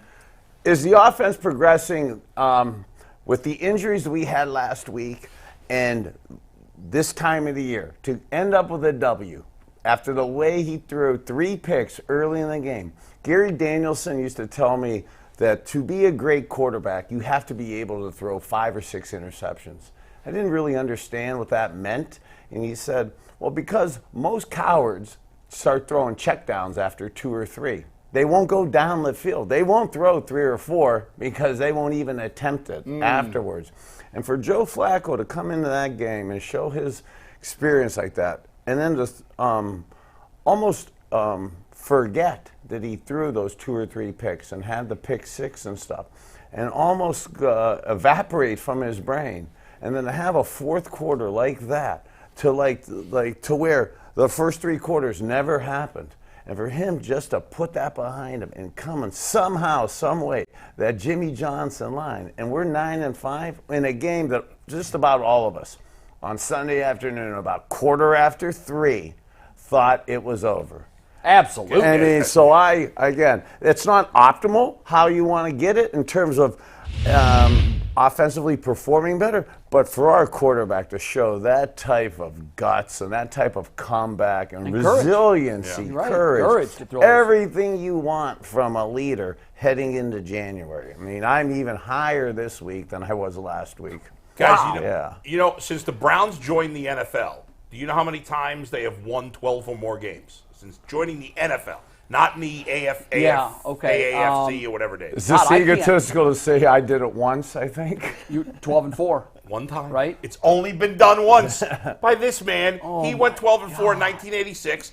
The Browns have never won more than 11 games since joining the NFL, except for that one season. That's crazy. And they could do it this year with 4 quarterbacks and a zillion injuries. And I feel great about it. I mean, the way it's You think they can do it? The way it's coming down again right now with again, I don't like to see anybody get hurt. I really want to see C.J. Stroud. I'm really impressed, but I want to see him in 2 weeks. Yeah, sure. Okay, not this Sunday. And he's playing amazing. There you go. There you go. I like Case again. I love him too, but I mean, you know, playing a backup quarterback again. We got hopefully Ethan Postnick's coming back. Yep. The O-line. I'm not. Antonio back, hopefully. Yeah, I don't want to be diving on the O-line like last week. It was tough running the ball. That was a good D. That was a good D line. But again, to have CJ possibly not playing and a rookie at least not practicing the last 2 weeks, and I'm playing against our pass rush. And then even though Aaron Rodgers is cleared to play, for him on Thursday Night Football for the Jets to come here and basically... Why would he do that? Basically in done. Well, They he's already done, said he's but I done, mean, yeah. basically in 7 days, we're going to be playing the Jets on a holiday week, short week here. Yeah. So now we're really looking playing at Cincinnati. You don't want to get ahead of ourselves, but absolutely the opportunity to be 12-5 is right in front of us. Amazing. Now, And for, even for better, the record, it would have was taken 12. this team 17 games where you did it in 6-12. Well, you know, thanks. You know, even thanks on that. But I mean, more so that just the optimism, how you asked me about how the offense do, getting better or foundation getting better last week. Probably not, but the guts and resiliency of Joe Flacco, but the confidence that the team could have going into January, whether it's 12-5, 12-4, whatever that may be, whether it's the best record from a team in history or not. Just in that locker room, you know, the confidence that they have, the brotherhood that they believe in. I mean, this family that they've created, it's really fun to watch right now. I said Monday, I wish I could have been with Bernie when Flacco threw the ball to Cooper and he tight-roped the sideline for the touchdown. We showed that play. Yeah. I mean, that's and the you perfect got play. converging corners. Exactly. And it was just, he threaded the eye of the Most cues, okay, after 3 picks, And a guy who's a pocket quarterback on the run after 3 picks doesn't even consider attempting that. And his courage and toughness, not only to attempt it, but then to make the perfect throw. What's the degree of difficulty on that? Oh, throw? the degree of difficulty is through the roof. It's windy. It wasn't an optimal day to throw the ball. And then after the way the first 3 quarters went, for him to have that belief in himself was better than spectacular. Let me ask you this. You called your own plays, and right now the Browns, I saw what you saw. They were outmanned up front. They couldn't get the penetration was killing them, the momentum. As a quarterback, hey, if you don't mind me saying too, outmanned up front. That's not a shot on the O-line. No. God bless those guys for stepping in. And again, I don't mean this to be funny, but guys that don't even know their names and stuff. Okay, so now for Joe Flacco, a pocket older quarterback against an outmanned D-line and O-line, I mean, for him to have that resiliency, that just shows the specialness that we have right now leading our team. If they can't run the ball, say for instance, they have trouble running the ball the next couple of games. We've heard people say Joe Flacco is older. We can't count on him to throw it. I said maybe us throwing the ball in certain circumstances, in certain situations, is the best opportunity for the Browns to win. Put the ball in his hands and say, all right, well, win us a game, man. Yeah, and the way a veteran will figure out a poor running game is by manipulating in the play-action pass. And even though the play-action pass may not fool people as much as it did when we ran the ball good, I absolutely love where the checkdowns are placed for a veteran quarterback like Joe Flacco. So even though the running game may not be as good, I still think I'm right with you. He could do it, and in Joe we trust right now, and that is how we're going to be make a run in the playoffs. But at some point, you got to run the ball. Well, we want to. I mean, we want to. But to G. Bush's point, I mean, if we'd have said this 3 or 4 or 5 weeks ago that we can't run the ball, but I still feel good about winning the game. Yeah, but I think that's the difference between some of the teams we've beaten here in the regular season and some of the teams we're going to see in the postseason. Oh, it's different. When you're one-dimensional, particularly in the playoffs, you've got to be able to run, don't you? Oh, yeah, you're in massive trouble. But, I mean, the Browns this whole century haven't made it to the playoffs. So right now, to just get there, okay, and like we had said last week and 2 weeks ago, we have been as unhealthy as we could be the last couple weeks. Just odds are we got to get better over the next few weeks in terms of health and wellness, okay? Do my health and wellness, everybody. I can get you a little healthier, okay? So that in mid-January, when we got to play the tough guys and the big boys, we're ready to run the ball again, and that play action will be even better then. Bernie, I suggested that maybe it's time to give Kareem Hunt. Jerome Ford doesn't seem to hit the holes quick enough. I know there weren't many holes last week, but Kareem Hunt, being a veteran, having probably better field awareness, what do you think? I know he's a veteran, but he's not old. Could you give him 12, 14 carries? So I really like the running back room. I love how the guys have stepped in and played replacing Nick Chubb. Yes is the short answer, okay, to play him more. And it's not because I'm down on Ford. It's because of what I just said. I'm so high on the play-action game. I'm so high on Joe Flacco.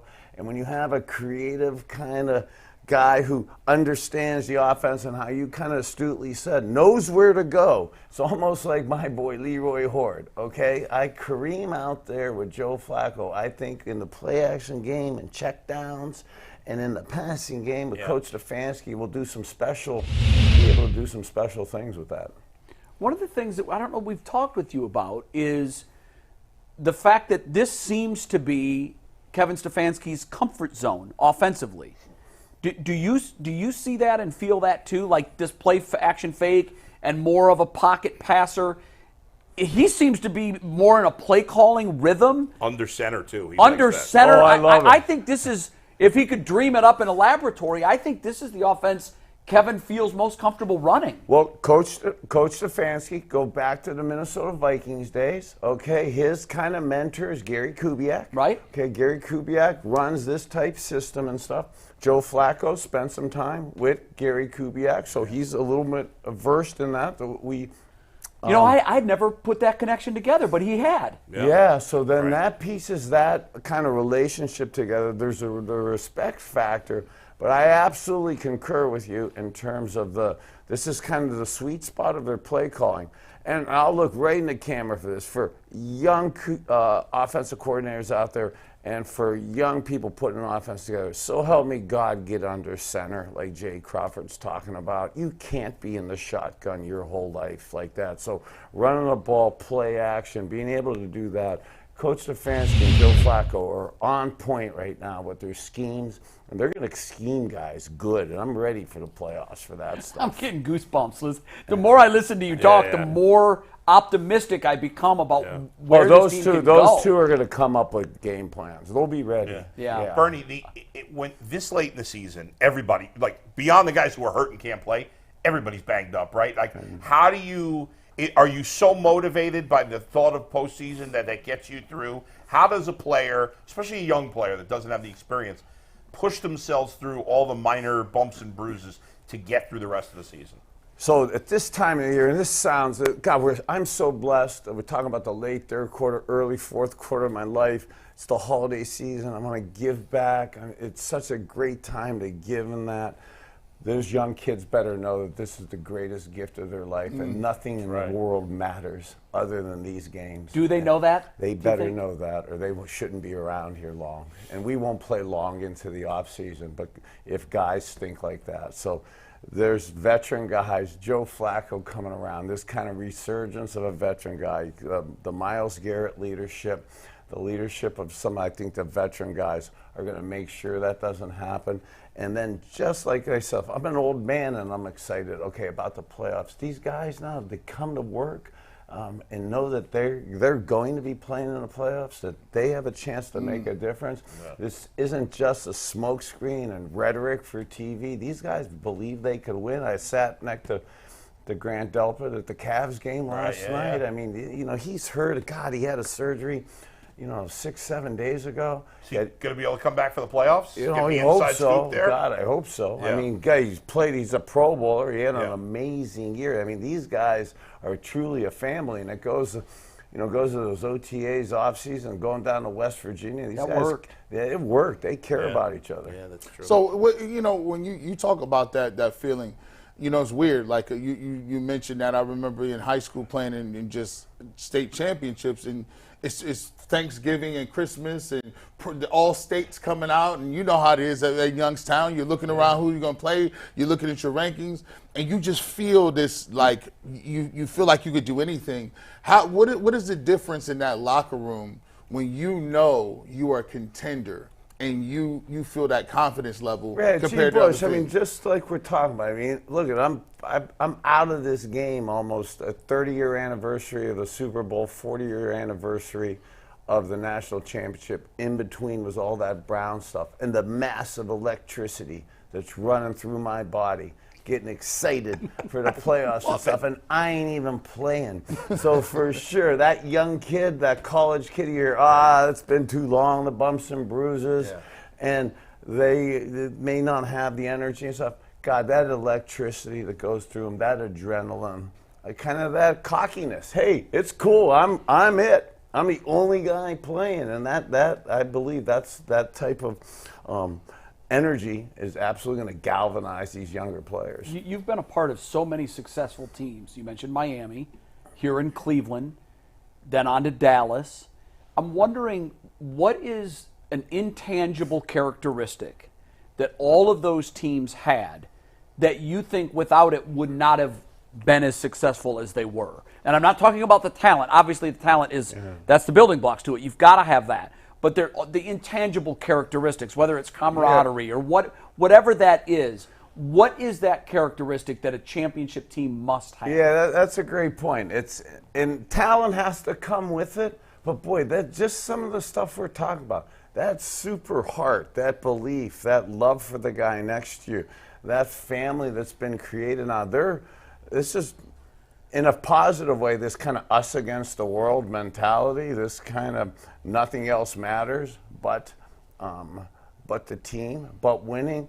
And then, even us here, it's as a job, it's a profession, it's a business.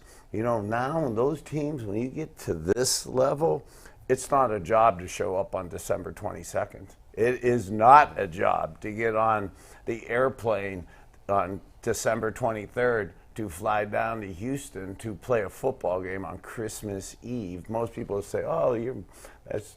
What is it if not a job at that point? Oh, it's your life. You love every privilege? second of it. It's a privilege. It's the greatest thing you should strive for. And if you don't really realize that this is one of the great moments of your life, you're going to have a downward spiral after this, because this is a high point that you should really relish and embrace, because you do not get these opportunities much in life, and most people don't get these chances. So, God, to be here and to have these special gifts, to have veteran guys also coaching them up, this could be special. Bernie, I'm curious your thoughts. David Njoku's been a guy who's been a decent player in his career, but this year he's taken it to another level.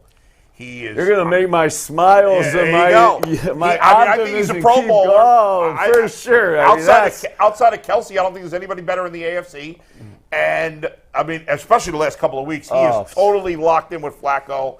What do you think about how he's playing, especially lately? So I am not David Njoku's marketing rep, although I should be, because I've flat out been on him from the beginning coming here. I have loved him. Miami guy, and it isn't just the U, okay, but just watching him from in college and his athleticism, and then understanding his just love for the game and stuff, and he is a Pro Bowler at minimum, and probably all pro with him and Travis.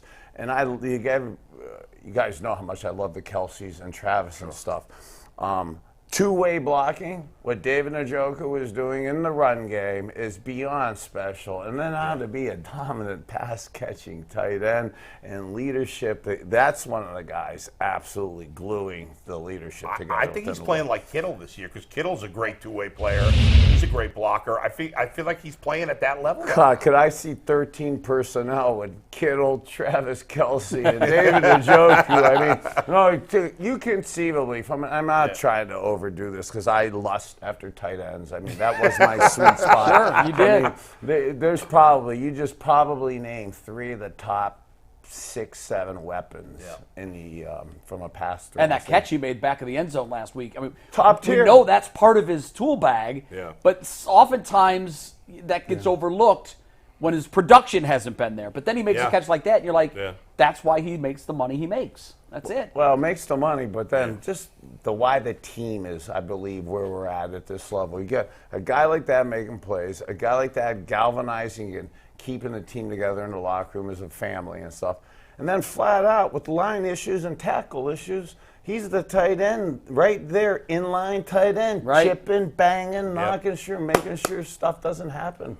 You know, that's really impressive. If I would have told you September 1st that at this point in the season, the Browns are going to be on quarterback number 4. They're going to play a substantial portion of the season without their tackles. Their best player on offense, in Nick Chubb, would play 5 quarters of football. What is their record? I thought you were going to say, do you think we would have been in the playoffs? And I was going to say that you must have stolen my remaining pills of OxyContin that I don't take anymore, because what world are you on? You wouldn't even go that far. Oh, my God. I'm thinking 4-10, 5-9. With that kind of roster attrition. Roster attrition, if anybody, and again, I'm as optimistic as anyone, to have been sitting here after the Nick Chubb issues, okay, and him getting hurt, and then the QBs getting hurt like this, to be where we are now is it's Disney World. I mean, this is something that we should really enjoy. This is special. Hey, and even where the woe is me mentality, let's not get ahead of ourselves. But Cleveland, and we get bad breaks and stuff. This is the one year, okay. I'm scarred for life from the Hail Flutie, okay? Sure. Right. That should have been a catch. That kid for Chicago, for the whole rest of his life, every day he will see that ball. Oh, right there in his lap. And I've been on the wrong side of a ball going the wrong way. So you have. that. So I feel for him with that, but typically, you take the Colts game where we got a couple of breaks with calls at the end. Sure. The Niners missed a field goal. The Niners missed the Bears, this Hail Mary. Yeah, so I love being 9-5. Okay, but it could be flipped if it was the woe is me. This is somewhat magical going on. This is positive. And Bull said that the Cleveland mentality is, well, that stuff always happens against us. What's interesting is it's hard to bulk erase 50 years of memories. They're burned in there.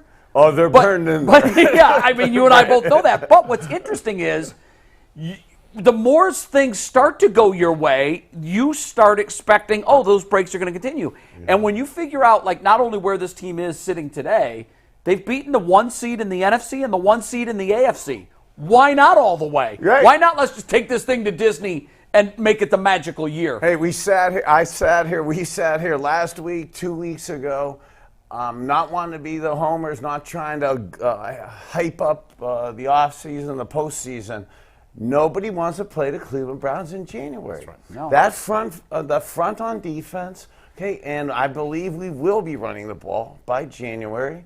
And now with Joe Flacco and the way the offense is going, who knows? And the way the AFC and injuries has taken everybody back to the pack. We can win as good as anybody. Do we have the picture of Jim Brown? From last week's game. I don't know if you saw this. I had to watch it like 10 times before I saw it. It was right there, plain as day, but I missed it. I kept saying, how in the world did that receiver not make the catch? It was in his grasp. Darnell Mooney. And I looked at it from all the angles, and then finally we came across one angle, and it showed something that I had missed, and I think Ant found the picture. I don't know how we missed it, but here's how we missed the ball, Bernie. It's plain as the nose on my face. How'd we miss that? That's crazy. That's crazy. Jim Brown with his cane saying, no, not this year. Nah, you catch it wow. What do you think about that? I can't believe Gerard Phelan caught the Hail Flutie pass and he dropped that one. I got to grow up. Are you going with us to Vegas, by the way? I'm 14 again. Are you going with us to Vegas if the Browns go to the Super Bowl? I'm going to Vegas anyway. Yeah, he's going. Bernie will be there no matter what. What am I talking about? I'll be there. Like he needs us to go. We got some Super Chats to close out the show, right? Yeah, and anytime we do Super Chats, guys, it's brought to us by PCC Airfoils. Are you looking for a job with career advancement and great benefits? PCC Airfoils is a leading manufacturer in Northeast Ohio. All locations of PCC Airfoils in Eastlake, Menor, Wickliffe, and Minerva are hiring for all positions starting at $18 and up. Plus, you guys can get a full benefit package, paid time off, and a signing bonus. You can go apply online at precast.com/careers to learn more. So we got a couple Super Chats here. The first one comes from Professor Chaos. It says, I don't know if he will win, but JOK should be the comeback player of the year, which I think we'd all agree. Yeah, typically that I'd goes have to see a player. Who the other contenders. Yeah, I don't either, but typically it goes to someone that's injured the year before. DeMar Hamlin. And, DeMar Hamlin does a lot of games was a healthy scratch. He hasn't even played. But, yeah, I don't know. I don't know. Real quick, Browns players who did not practice today: Juan Thornhill, Anthony Walker, Agbo Okoronkwo, Joel Bitonio, Zadarius Smith. Jeez. Zadarius Smith just probably rest, though, so it might not be injured. Okay. All right, next one comes from Halim Youssef. Practice yesterday, yeah. The refs can give us 100 calls and owe us 100 more. To say that we are due is an understatement. We can literally do a documentary on it. Right. Fair. Preston Herring says, just want to say thank you guys for providing some of the best Browns content out there and making my workday shorter. Look forward to you guys every day. Yeah. Much love. Go Browns. Thank you, Preston. Absolutely, you guys Preston. are a big part of it. Nice comment, and we're glad that we can help. That's right. Yeah, next is R Mac Dog. Happy holidays to you, CSS. I'm rolling with G. Bush and Earl the Pearl. All I want for Christmas is Coach of the Year and Defensive Player of the Year, win the last 3 games, beat the Ratbirds in the AFC Conference game, and have a healthy 2024. Sure. That's Sign me up it. for all that. That's all? That's all. That's Yeah, all you're not asking for much. Yeah, See, my list is very short. I don't care about the individual accolades. Yeah, I don't either. Yeah. Super I just Bowl. want a Super Bowl. 2 Yeah. words. That's it. All right, next one also comes from Professor Chaos. If you guys could get Chubb back right now, but you had to pick 2 starting players to put on IR, who would you pick? I That's a great. I mean, I would. I was we literally have two just starters thinking how that we amazing it can would be just to have Chubb Oh on this my team. God! Can you imagine? God. I'm stealing that for this afternoon. Watch the barbershop. I'm stealing that I'd take. That's a good one. You know what? I'll take Juan Thornhill out because Ronnie Hickman's playing great. Yeah. The Anthony Bell and Ronnie Hickman are doing a good job at Take it. safety. And then I'll boot out. Who else am I booting out? Sione Taki. Does he count as a starter? Hey, Taki starts, and he plays good minutes. All right, guys, next one. Chubb, my goodness. Maybe we get Harrison Bryant. He's not Next a one starter, comes though. from Gleazy Baby 43. Of course. Regarding the running back shares, I'd give Strong the lead versus Houston, experiment with Hunt, and save Ford. Week 17, lead with Ford and Strong, save Hunt. Gives Pierre Strong workload reps, saves 2 tops for the playoff run. Yeah, Bertie, we had talked earlier, if you were in the offensive planning room this week, how would you distribute 25 rushes for these 3 running backs? How would you cut them up? So right now, so much that we've been talking about the relationship between Coach Stefanski and Joe Flacco. Right now, I'm so high on what we're doing and the belief of these two working in conjunction together that I'm really thinking about what my schemes are for the playoff games, for the main games, when games are on the line. I'm doing personnel groups. Right. Okay, I want to work the backs in. I want to see who could handle it and stuff.